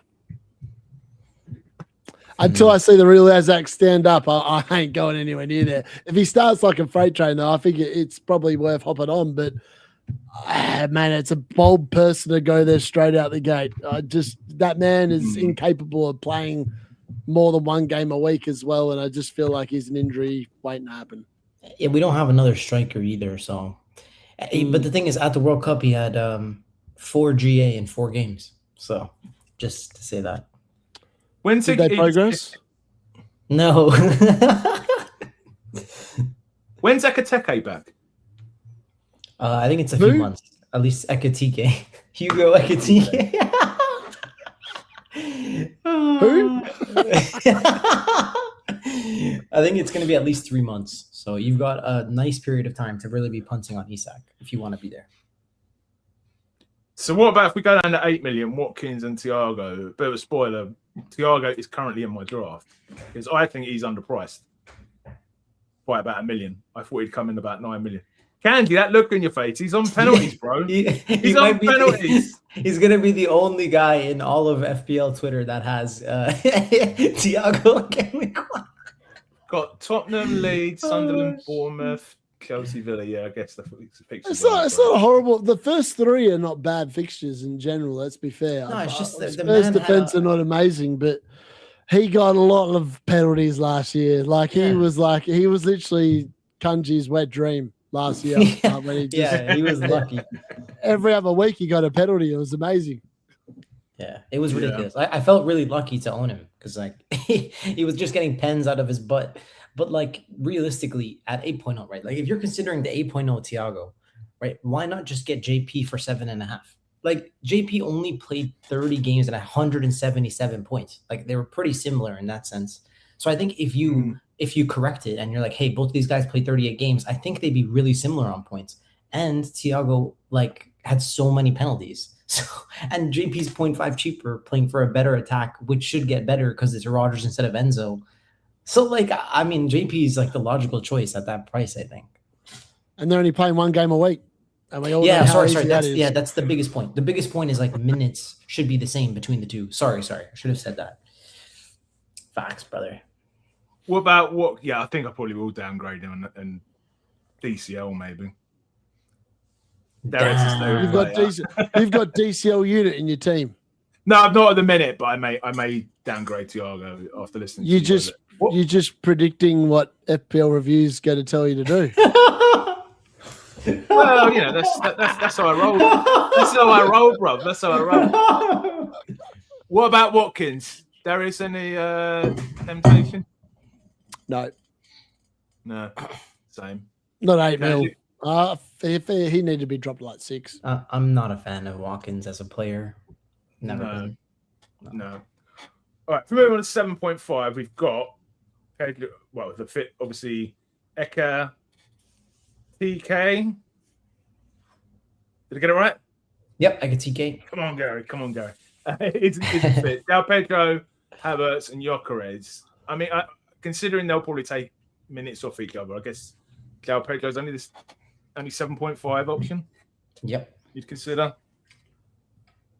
Darius, Del Pedro's in your draft? Is he near your draft? He is. It just seems a bit. I actually can't believe he came in that cheap. Yeah, he's probably another one of the most underpriced, isn't he? He didn't go up. He started last year at 7.5. Did he? Yeah. Wow, okay. It was like the fourth best forward last year. Like, how the hell did he not go up? Yeah, no, it doesn't make sense. Yeah, he's gonna be like the one. If you don't own him, he's gonna be your biggest threat every week. Yeah, exactly. Every week, bro. Okay, 7 million. We've got. Well, the only player we've got Mamouche and Sesko. Either of them options. I mean, Mamouche, I guess we probably won't start. Sesko, Darius. Any temptation? He's not fit. You don't think he'll be fit for the start of the season? I think if you want to go for a Man United striker, go for Joshua Zirkzee and pray. Go to church and pray. Go to the mosque and pray. What does he cost? Zirkzee. He's cheap, baby. He's cheap because he's crap. Not even on the first page. We'll get to him in a bit. Then we got 6.5. Nicholas Jackson's back at Chelsea. I didn't realize that. Probably not for long. They're going to have to get rid of someone. There's no way they're going to have one game a week and have Nicholas Jackson, Liam Delap, and João Pedro. Someone's leaving. Did Bayern not want to extend the... He did all right at Bayern, didn't he? Too expensive. Okay. Kanji, Jackson or Mateta? I mean, I'm assuming he'll be there. Yeah, Mateta is an option, but like with Europe on the cards, like I don't want to go there. We've already seen what it's like when he's had Europe before. Okay, so move to 6 million. Obviously, got Gabriel Jesus isn't really an option. Evan Nilsson, Rodriguez, got Strand Larson. We're starting to scrape the barrel a bit here. Calvert-Lewin, Osula, who, of course, FPL Nightmare, if you've watched his video, is very big on. Chris Wood. This is really the price point to discuss, you know. It's like Calvert-Lewin versus Voltamade versus Osula versus Solanke versus Brian Brobby. Like, this is really the cheap price point to really consider. Lots of options. So who would be your... I mean, I would say here, I would cancel out Solanke and Richarlison because they're going to share minutes. It's difficult. I think it's Calvert-Lewin or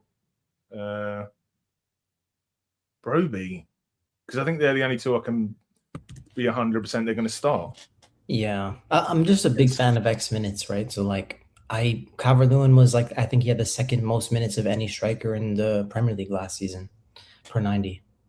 So Calvert-Lewin's always going to be an option. And then Osula and Voltamade, they both have excellent fixtures. I would genuinely consider both. I'm going to keep my eyes open during preseason and see how that evolves.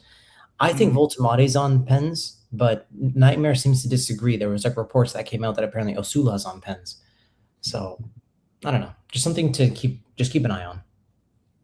As soon as in your draft, Darius, is that Gutters Andrew persuaded you? Nah, I had him in my draft before I watched Andrew's video. I had him in my, I think I put it in on the live stream. It just makes so much sense. The dude finished like, I mean, it's weird because obviously FPL couldn't work out who's going to start. So they've just called them all 6 mil, which is quite funny, really. So Voltamada, Vissa, and Osula, all 6 mil. I don't see a world where Osula doesn't start. He's finished the season so well, and the other two forwards don't really fit the way that Eddie Howe likes to play. So I just think that Osula is going to start. It's so weird that we spent so much on those two. I think we might have even got Osula for free. a few years before. It was It's crazy. It's crazy. It's crazy. Yeah. How about Crystal Woody Woodpecker? Wood could come back. I mean, Gary was saying about the pensioners. Don't be disrespectful to him, but maybe this is his last chance at cutting down some wood in the forest. Maybe. How did Jesus do last year? He was a review pick. Yeah. 6 goals, 6 assists. He didn't exactly excel. Yeah, maybe.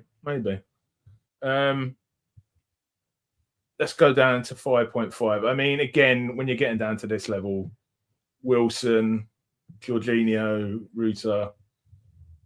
No, these are starting, are they? Maybe McBurney at Hull City.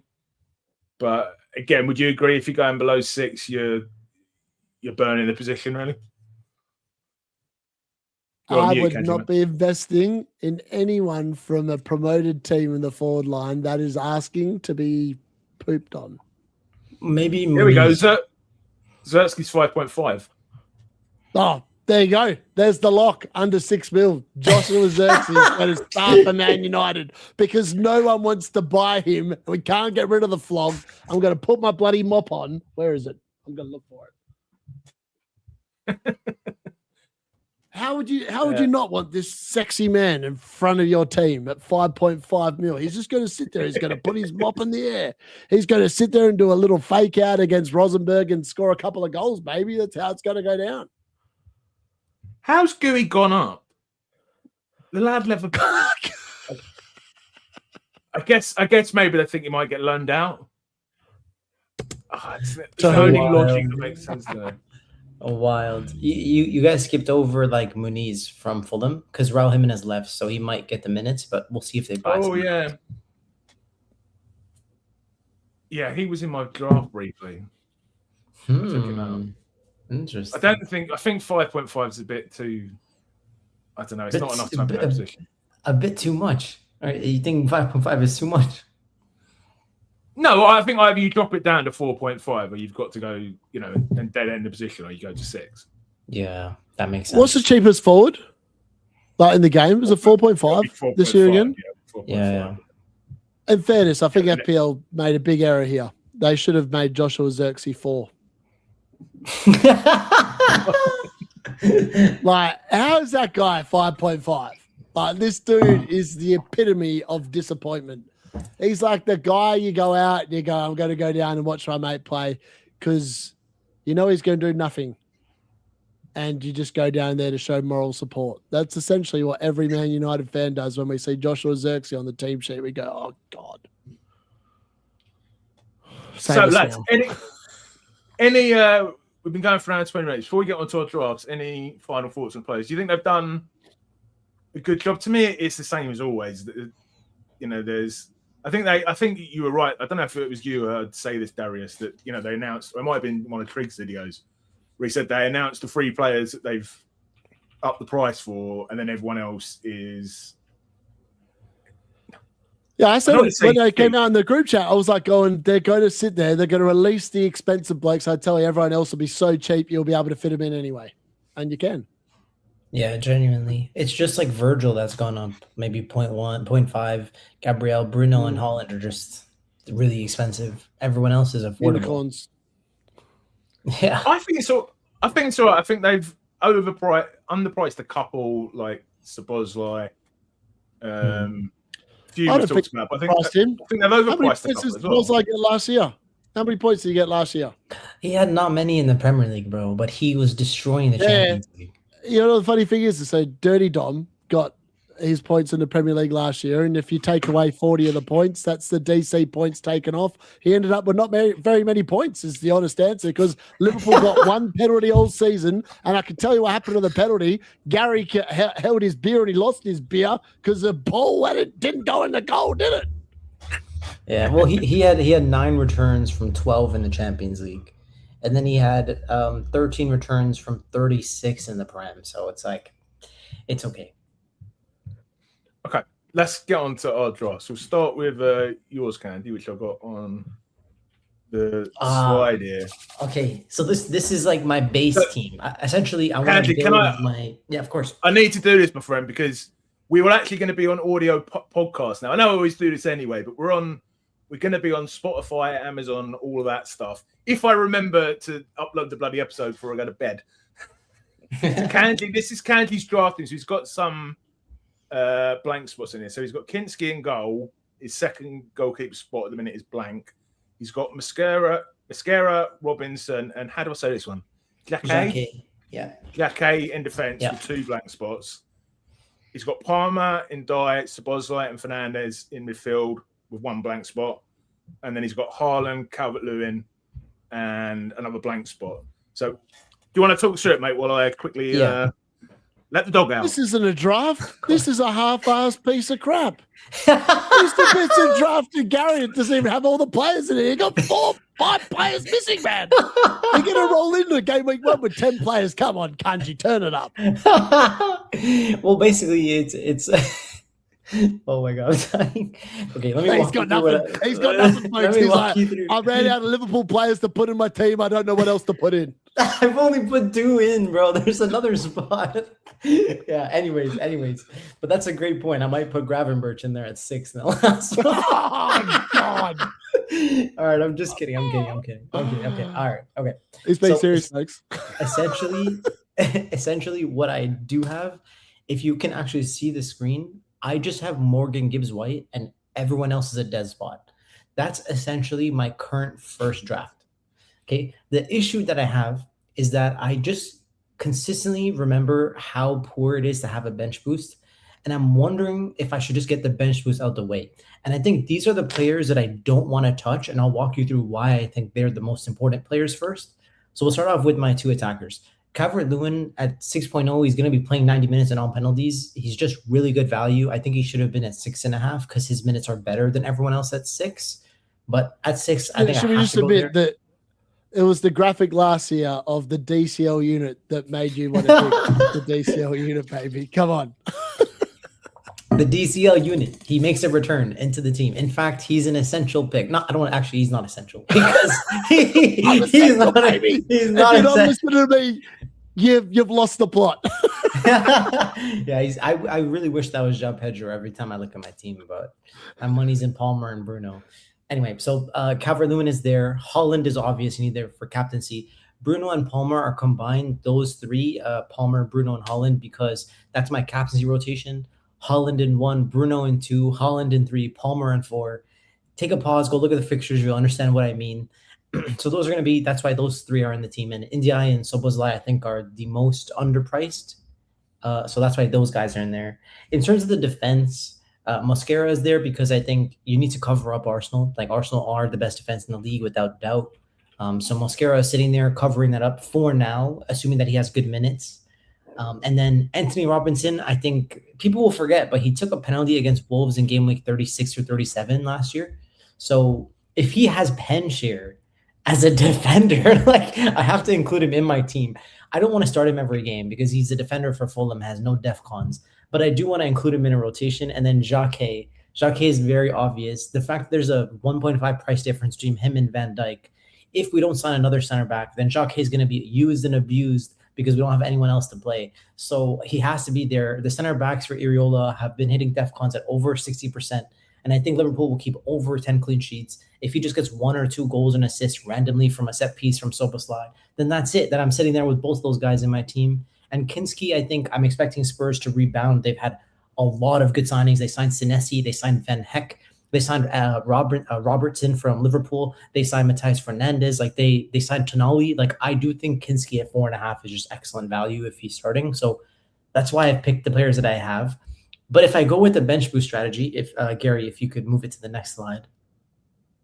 If I go with a bench boost game week 2 strategy, this is the week where I think Thomas, I think he plays for Hull. I think Hull play Coventry, and Hull are at home in game week 1. I think Coventry are at home to Hull in game week 2. So that's the week where I was considering bench boosting. So that's why Thomas is there. I've actually taken the Gibbs-White money and put Granit Xhaka in there, and I've put Brian Brobby in there. So I'm able to get both of the Sunderland guys against Ipswich for Ipswich and then Fulham at home. And then Shaw has come in just because I need like someone that has good fixtures in the first 2 weeks, and United are sitting there. And then Petrovic is there because he rotates very well with Kinski. I did consider Dubravka, but if I go with the bench boost 2, then I need Petrovic to be at home, and Dubravka is not at home in game week 2. So yeah, this is like my first real draft. What do you guys think? I think you should lock in this draft.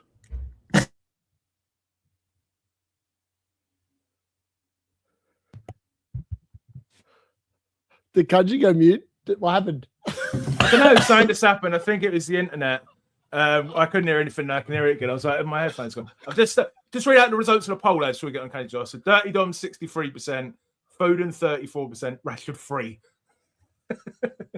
So I've asked the chat to rate your draft. Great, good, meh, or rubbish. How many burner accounts do you have, Kanji? I have 0. I have 0 burners, but this is a bench boost 2 strategy. You have to. I'll tell you what, the chat have lost the plot. The amount of people voting for good. I mean, turn it up, you fools! Look at this. Darius is cheesed. So it's bench boost game week 1. It's got Luke Shaw in the team. What is wrong with the chat? Are you guys? Is everything still okay up there? Chat is it bench boost? I think I've lost the plot. Game week 2. Game week 2, and this is literally just filled in the blanks from the other one. Yeah, exactly. I took away the Gibbs White money and I just spread it around. I still can't believe Rubbish isn't winning this poll. But who's going to be on the bench? You're going to have Thomas, Robinson, Petrovic, and Broby on the bench. Only one of those have got good fixtures. So I think I don't think it's terrible as a side. Thomas is horrible. Well, Thomas is at home to a newly promoted side. He's at home, right? 2 newly promoted. Oh, sorry, because these are the game week 1 fixtures. Sorry, mate. Sorry. Yeah, it's game week 2. Yeah. You have to. So what would the fixtures be in game week 2? Coventry. Well, yeah, I think Petrovic is at home to Everton, so it's not good, but it's not bad. Thomas is at home to Coventry or Hull City, whichever one he plays for. He's at home to the other one. And then Shaw, I think, is against Ipswich at home, I think. And then, Broadby and Shaka are the differentials. They're playing at home to Fulham. So. Yeah, it's not bad. I mean, I don't see anything wrong with it. I don't see why Darius hates Shaw so much, apart from the fact he gets injured. It's basically, this is basically, if you take a look at Nightmare's draft, it's actually pretty similar. Like he only has to make 1 or 2 tweaks, and he could even bench boost in game week 2 as well. I think people are undervaluing getting the bench boost out the way. So just by having 2 playing goalies, having 3 playing strikers, and then getting rid of it, and like using your transfers in game week 3 or 4, and getting on like a Chelsea player, or getting rid of Broadby and going down up from Shaka into Rodgers or something. I don't know. That's kind of what I'm imagining in this world. Like Enzo's gone. Rodgers is now the starter for Chelsea, and like somehow I figure out a way to do Broadby and Shaka to Rodgers. Like that's kind of the dream. I just don't know if I can afford it or not. And can you get 3 decent defenders out every week? I mean, with decent fixtures. Well, Jacquet and Mosquera are basically perma plays, right? And then it's about rotating Shaw and Robinson. The fixtures aren't that great. Like I know that defender spot is the weakness in the draft, so I don't know. Just stuff to consider. This is not locked in by any means. Like I said, I showed you the picture of what is locked in and what isn't, so you can kind of tell. Yeah, we know me. I'm a very FPL review type player, and this is quite an FPL review type team. From Is it really? Well, look, I don't know. Lots of penalty takers. You got. Oh yeah. 6 penalty takers. Is that Jacker on penalties? I don't think so. I think it's Enzo Lefebvre. I just can't afford it. Enzo Lefebvre. Okay, so nearly all of your attack is penalty takers. You've got good teams generally in defense. Yeah, I quite like it. Let's see what the chat. What's the chat saying? Am I getting murdered? What's the chat saying? Good strategy, Kanji. Lewin saying also want to get rid of the bench boost early. I like Kanji's strategy. He is banking on the fact that PGMLL will come in and give penalties every single game for the first couple of game weeks. the bear hugging in the box. That's the only explanation I can have for this draft being any good. Because if that doesn't happen, this draft is cooked. Yeah, no, it's not perfect. Like I showed you the core. Like, do you not like the core players, Darius? Like, what are you trying to argue against? I like Palmer. I like Haaland. That's it. I like Hippie as well. This guy kills me. Oh man, but Bruno picks himself. I mean, he's there for the first few weeks at least. Okay, I'm in the poll. You've got 46% good. I just think that Bruno just starts seasons poorly. I mean, like, I'm a Man United fan. I know this for a fact. Like, he legitimately always starts seasons slowly. He's like Michael Carrick. Michael Carrick always had horrendous first 10 or so games of the season. Then he'd come really good and be elite for like the last 20 odd games. That was Bruno last year. Like, go back and have a look at his points distribution from last year. He was rubbish the first 10 weeks. And the thing is, people are going to captain him. So he's going to be above 100%. You know? And I won't captain him. So like, it's going to hurt me owning him anyways. Like I could really consider going to Bumo and like spreading that money around. But I think I want to captain Bruno in game week 2. That's why I'm going to keep him in. Just not sure. I don't know. I want to move on to Darius's draft. Before we do that, I'll just read that. So 46% good, 37% meh, 13% rubbish, 4% great. I think you're going to beat my draft. Kanji, when we get to that. So let's have a look at let's have a look at your draft, and then we'll look at the draft you wanted to look at, Darius. Oh, wow. Your Hippie's draft. So Darius, for the listeners, is Kinski in goal, Neco Williams and Aina in defence, along with Hato and Spence. Then he's got Palmer, Eze, Cunha, Madison in midfield, Haaland and Pedro up front, and then he's got Verbruggen. He's got 2 starting keepers on the bench, as well as Asula, Wilson, and Kirkes. Talk through it, Darius. This is how you win FPL, folks. Take notes.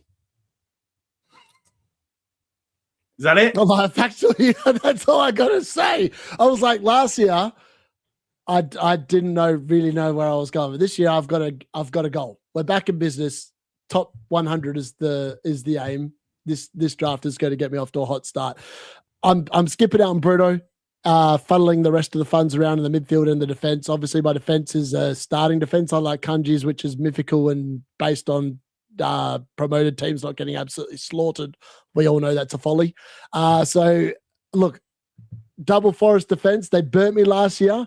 This time around, I've got faith that they know what they're doing. For what it's worth, I've got $1 million in the bank in the draft video I did before that. If anyone's watched it, I released it just before we came on here. Foden's actually in instead of Eze, and I've only got 0.5 in the bank. In this draft, Eze's in instead, and there's $1 million left in the bank. I just feel like Eze's going to be good, but then I was like, I've got to have Foden in. Like Foden versus Eze, it's Foden all day long for me. If Marcus Rashford stays, he's probably in the draft instead of Cunha. That's my gut read on that, but I don't think he will be. I think that there's probably going to be some movement there. But then if he goes to Aston Villa or something like that, he's probably a really good option. So he's definitely one to watch before the end of the window. And this is all about maximizing the top 8 players, right? So like I've got Osula, Haaland, João Pedro, Palmer, in this case Eze, but that's really Foden, Cunha, Madison, and Harry Bloody Wilson. That's 8 attackers that can all pop.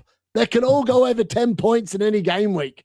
That's how you play FPL, folks. You don't play it for 4 points a week. Who wants to play for 4 points a week? It's dead boring. So, yeah, look, we're going all in. And I just think that if Glasner can bring the same kind of defensive solidity to Nottingham Forest, then Aina and Neco Williams are going to be like bloody brilliant players to own because we all know that they can attack. And if they start keeping the clean sheets, well, that's what defending is all about. You get more points for clean sheets than you do for DC, and that's the aim of the game. Hato's obviously in there to cover the Chelsea defense. He's dirt cheap. He looks like he's going to start. There's no Duda Raya to take minutes off him.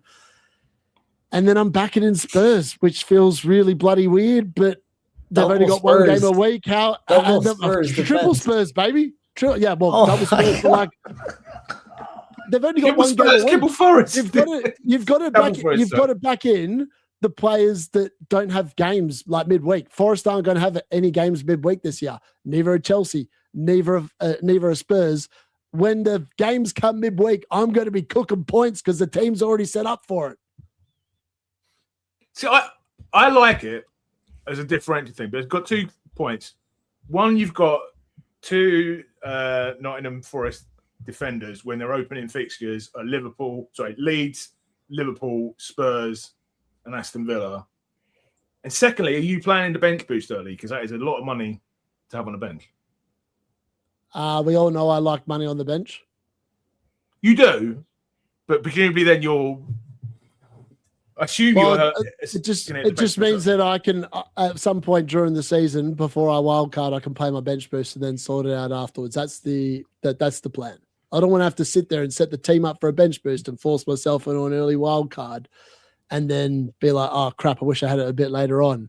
This team should allow me to just morph through the early bit of the season, work out what's going on. And I think these players are all pretty locked in their teams. And then we'll be able to attack. And hopefully I've read it right this year. Yeah, I mean, it's going to be very differential. I'd like to Foden instead of Eze. That's a big upgrade. Double Forest, why don't you just go for Nico Williams and switch Aina to like someone else? Because Double Forest is doubling it down, Kanji. And sometimes you should know that stacking is better than just going single, baby. No, you're right. It's great for risk. It's great for risk. Damn. And there's no Dirty Dom. I've not been sucked in by the hype.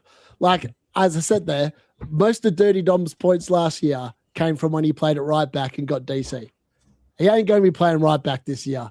So you can rule out those extra 30-odd points that he got. That's going to be coming off his score. So that's a more realistic impact. If you take all those points off, that's what he's going to be. So, like, you've got to factor this in. If you take the DEFCONs away, you probably get more goals and assists for open play. Will he? So, yes. Who's going to finish? Who's going to finish? I didn't see Cody Gakpo beating the first man. Bro, he turned into freaking Ronaldo at the World Cup. Relax. Like, he was good. He was playing farmers. He scored against everyone. Even when they lost, he still scored. I'm like, wow. He's crazy. I'll pick out a few comments. Gears saying Spence and Eze might even start being at the World Cup. Yeah, that's Foden, so it's fine. Yeah, we've got John, who's the top in the chat, so I'll pull out his or her message. Dean is on the same, but missing a few tweaks. Just saying early this is how you know you've got a good draft, Kanji, because I'm winning the delusional. Like, delusional's way out in front of you, 35%. Yours was like stuck in the middle, which means it's a crap draft because that means everyone just thinks, oh, I've seen this draft about 50 million times on YouTube already. It must be good. It's actually not. But if you'll notice, Kanji didn't have anything in the top section, and there's 10% of the chat know what's what, and they know it's a super draft. So there's not a lot of it. There's not a lot of deluded idiots in this chat. They actually got a bit of WhatsApp about them. No, I think like there's Forest players right now maybe got Foden in. I'd quite like it. So. Yeah, same. Like, well, Foden is in my Osula. draft, so it's just like I gave you the wrong graphic. If Osula is the one that's on penalties and not Voltemade, Osula is going to be one of the best picks in the game. Straight up. Like, he's going to be a great pick. So starting with him might be the play. In fact, I might do the same instead of Broby. I'll try to go to Osula maybe. Just bench him week one. Wilson. Yeah, but Wilson, I don't know, man. We'll have to see what his minutes are like, right? In the new system, new coach and everything. New team. He's on the bench. Oh, damn. But you're just like, you back the player so much, you just think he'll be like instant impact in the new team. I mean, he was so good. Did you watch Harry Bloody Wilson last year, baby? He sat there and looked at Gary and gave him a wave week after week and said, why haven't you picked me, baby? Why haven't you picked me? But you could pick like there's so many 6.0s. Like, you could have gone to like Stack at 6.0 or Mateus Fernandez instead of Madison, and you could save a little bit of money. I don't know where you'd use it, but I just nailed a brilliant draft. Let's be fair here. even bro, Jacques over Kirkes, assuming we don't sign another center back, would you consider that or no? It's Liverpool. What? Oh man, okay. I like the Jiro Hato though. It's a really good differential. Where's my bloody draft gone? Right, we're on to my drafts. Could you guys read out the poll while I'm doing that about There's 4 intelligent people in this chat. The rest need to probably retire and go to bed. what are percentages, Kanji? I think Darius has it. I can't see it. Four brilliant minds voted that I'm an absolute genius. The rest just need to probably forget where the voting button is and go back to bed. Because they're as delusional as I am. So I think Kanji is winning so far, to be honest, based on the split of the votes. Right, we will do a vote on my one. So I'm going to be honest. I've been very busy the last 2 days. I put this together in half an hour before we started the stream. I've got Verbruggen in goal and still on the bench, but it could be any 4.4 million.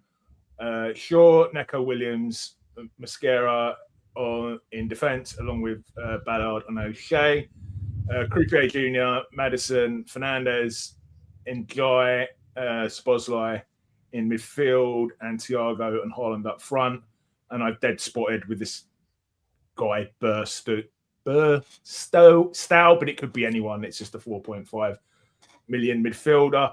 I'm not really going to try and defend this draft, guys, because I didn't even have time to look really into the defensive rotations. But I do like it's pretty good. And I like the price points. I like the price points. What if you did Thiago to JP? Would you be open to that, covering up Chelsea? Well, as we were talking, I think I'd actually go to DCL and then maybe. Oh.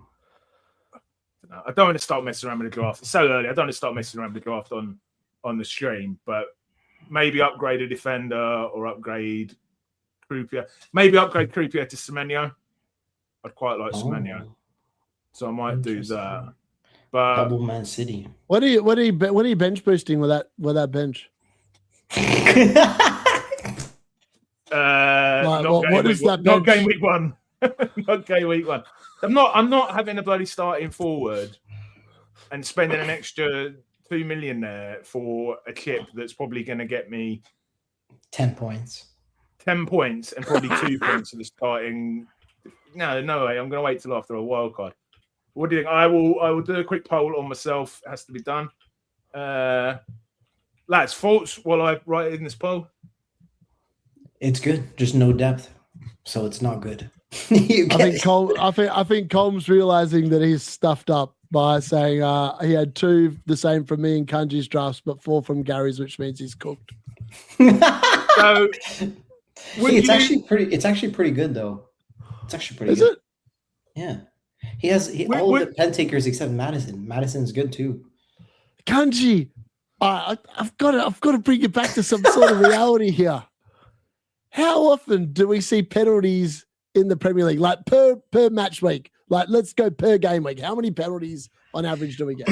Bro, some pen takers are worth the pen share though. Like Thiago over JP is not worth it. Like now, how many penalties do we get a game week on average? I don't know. You know? One, maybe one. I think it's less than 1. Yeah. So if you're owning 8 blokes just because they take penalties and you're hoping that all 8 get a penalty every week, you're cooked. Like, it's just factually your draft is no good if you're relying on 8 penalties a week. You might as well just press the white flag, delete team, see you next year.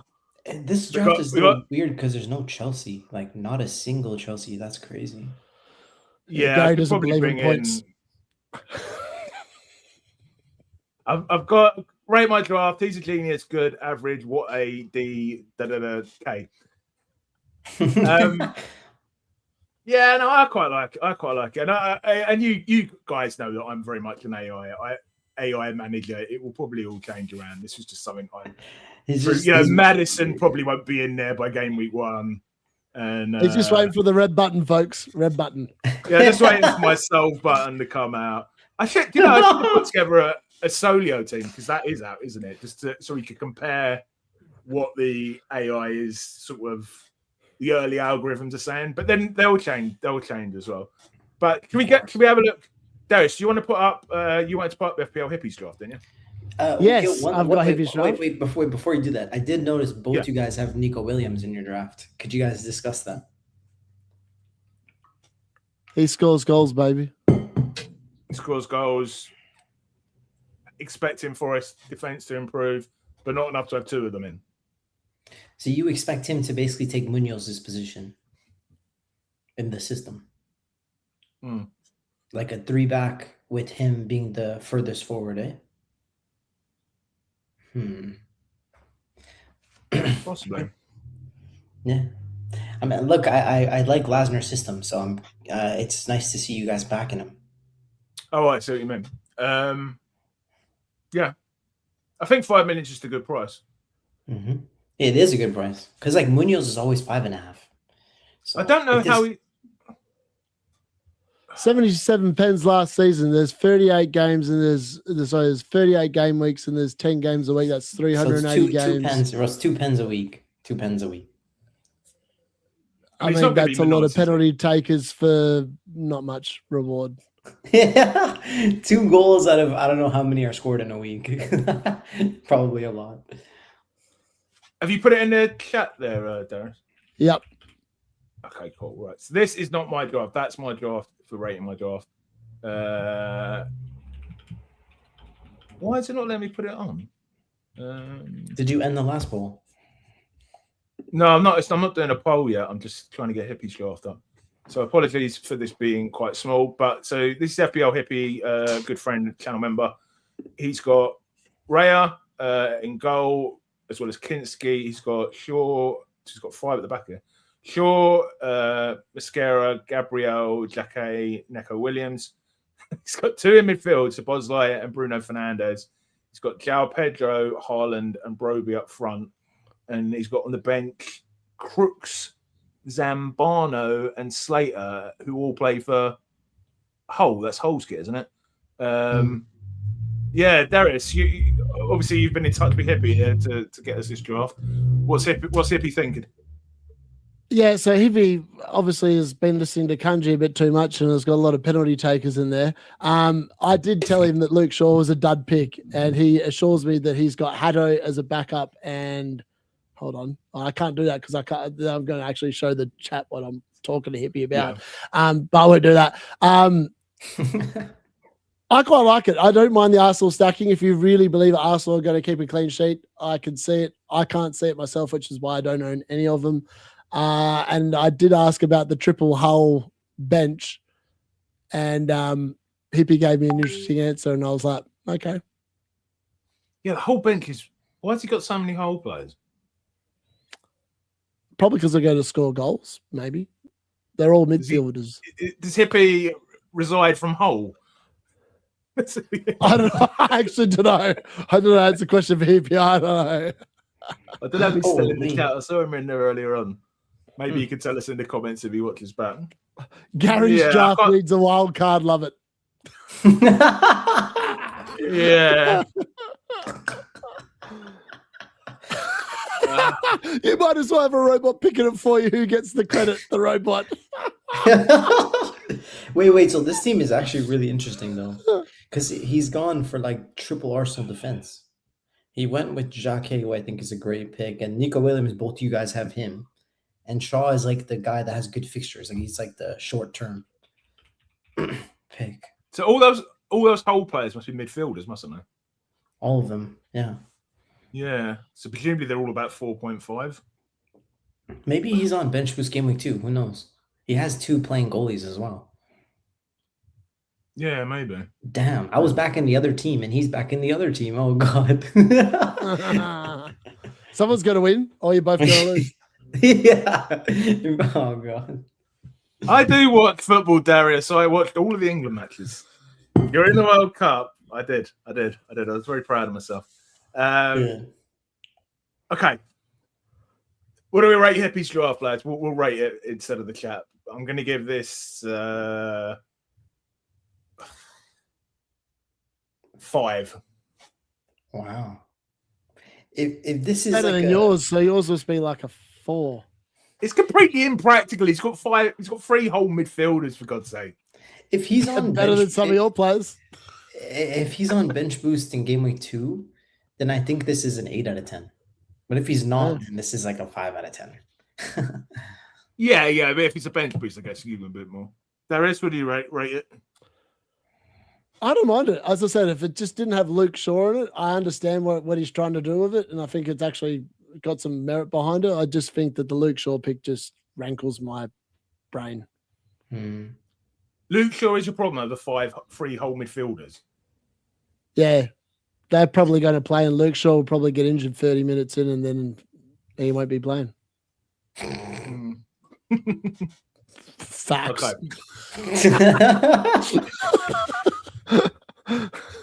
All right, so we're going for nearly 2 hours. So we'll end the poll on my draft. We've got average 48%. What a D blank blank K, 23%. He's a genius. 14% and good 15%. I think I might have won that. I think there's a lot of burner. I think there's a lot of burner accounts just voted then. So we do a quick. Who's draft is better? Saw Gary doing a lot of clicking then and not a lot of talking. Whose draft is better? Let's decide it. Not that it really matters. With the final poll. Yeah. Well, there is the final poll, yeah. Vote for Hippie. We can add in Hippie as well. The unit. Gary's winging it, waiting for review.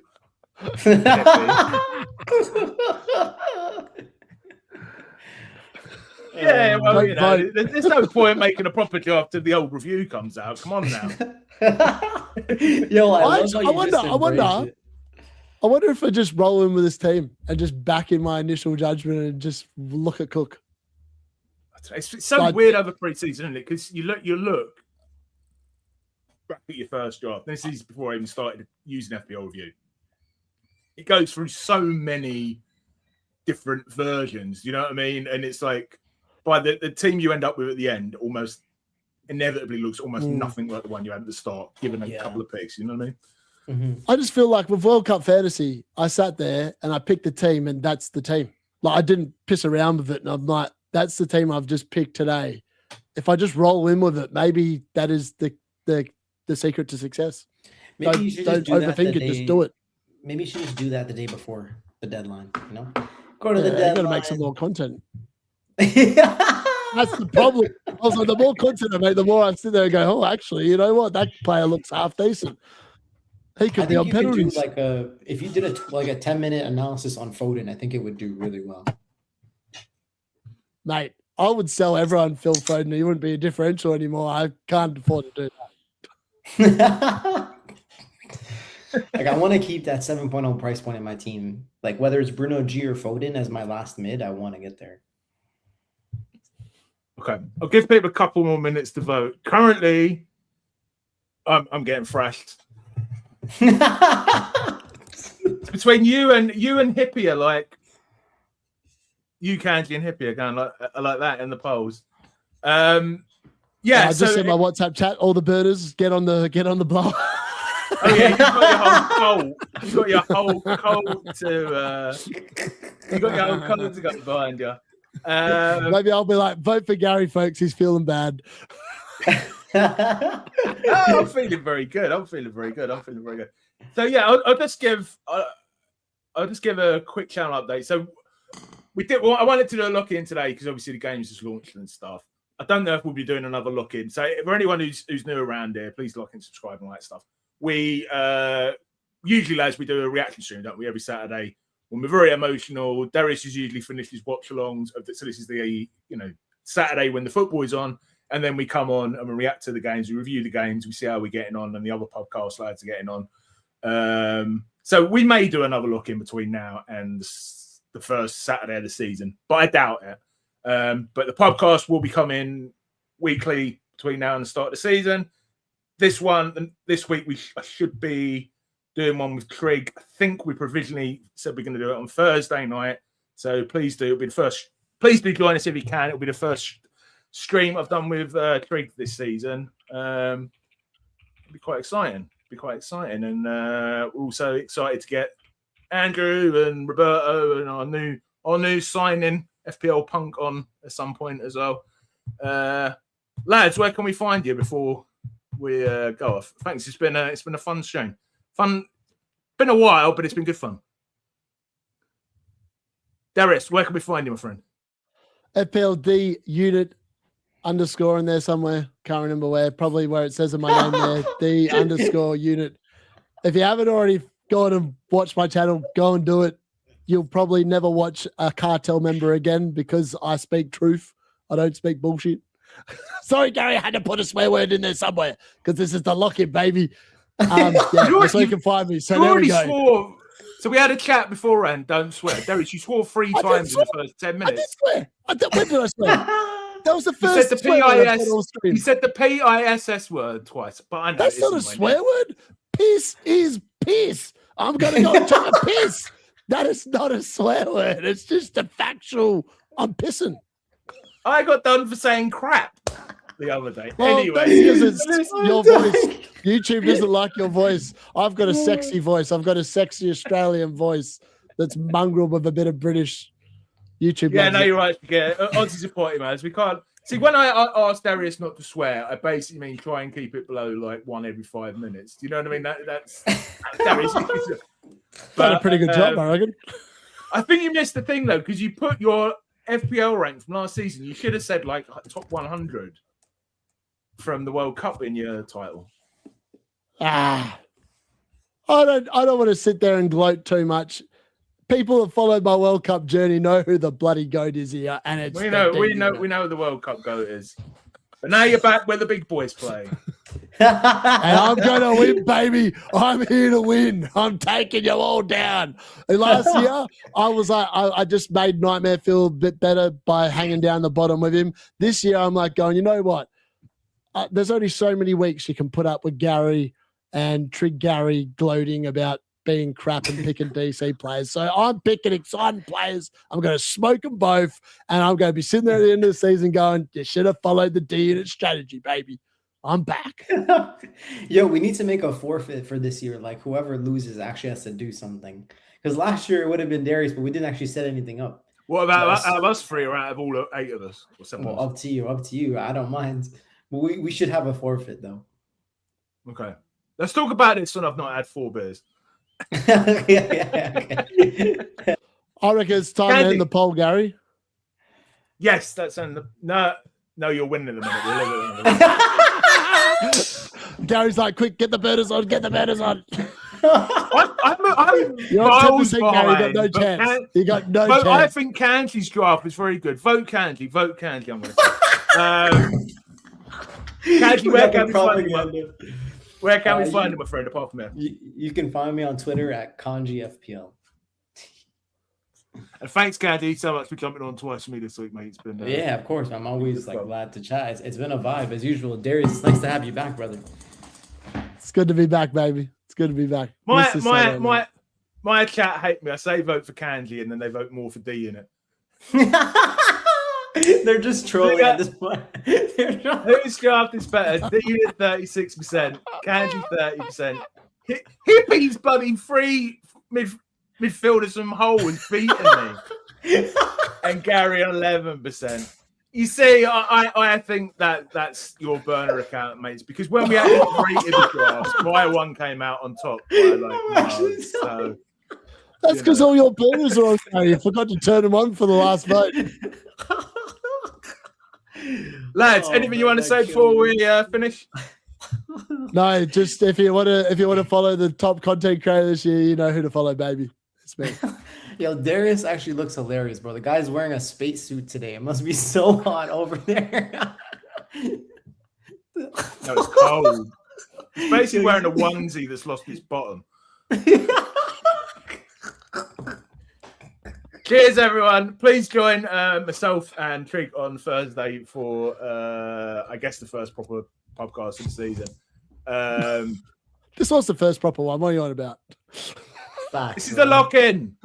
Might as well make a podcast. Come on.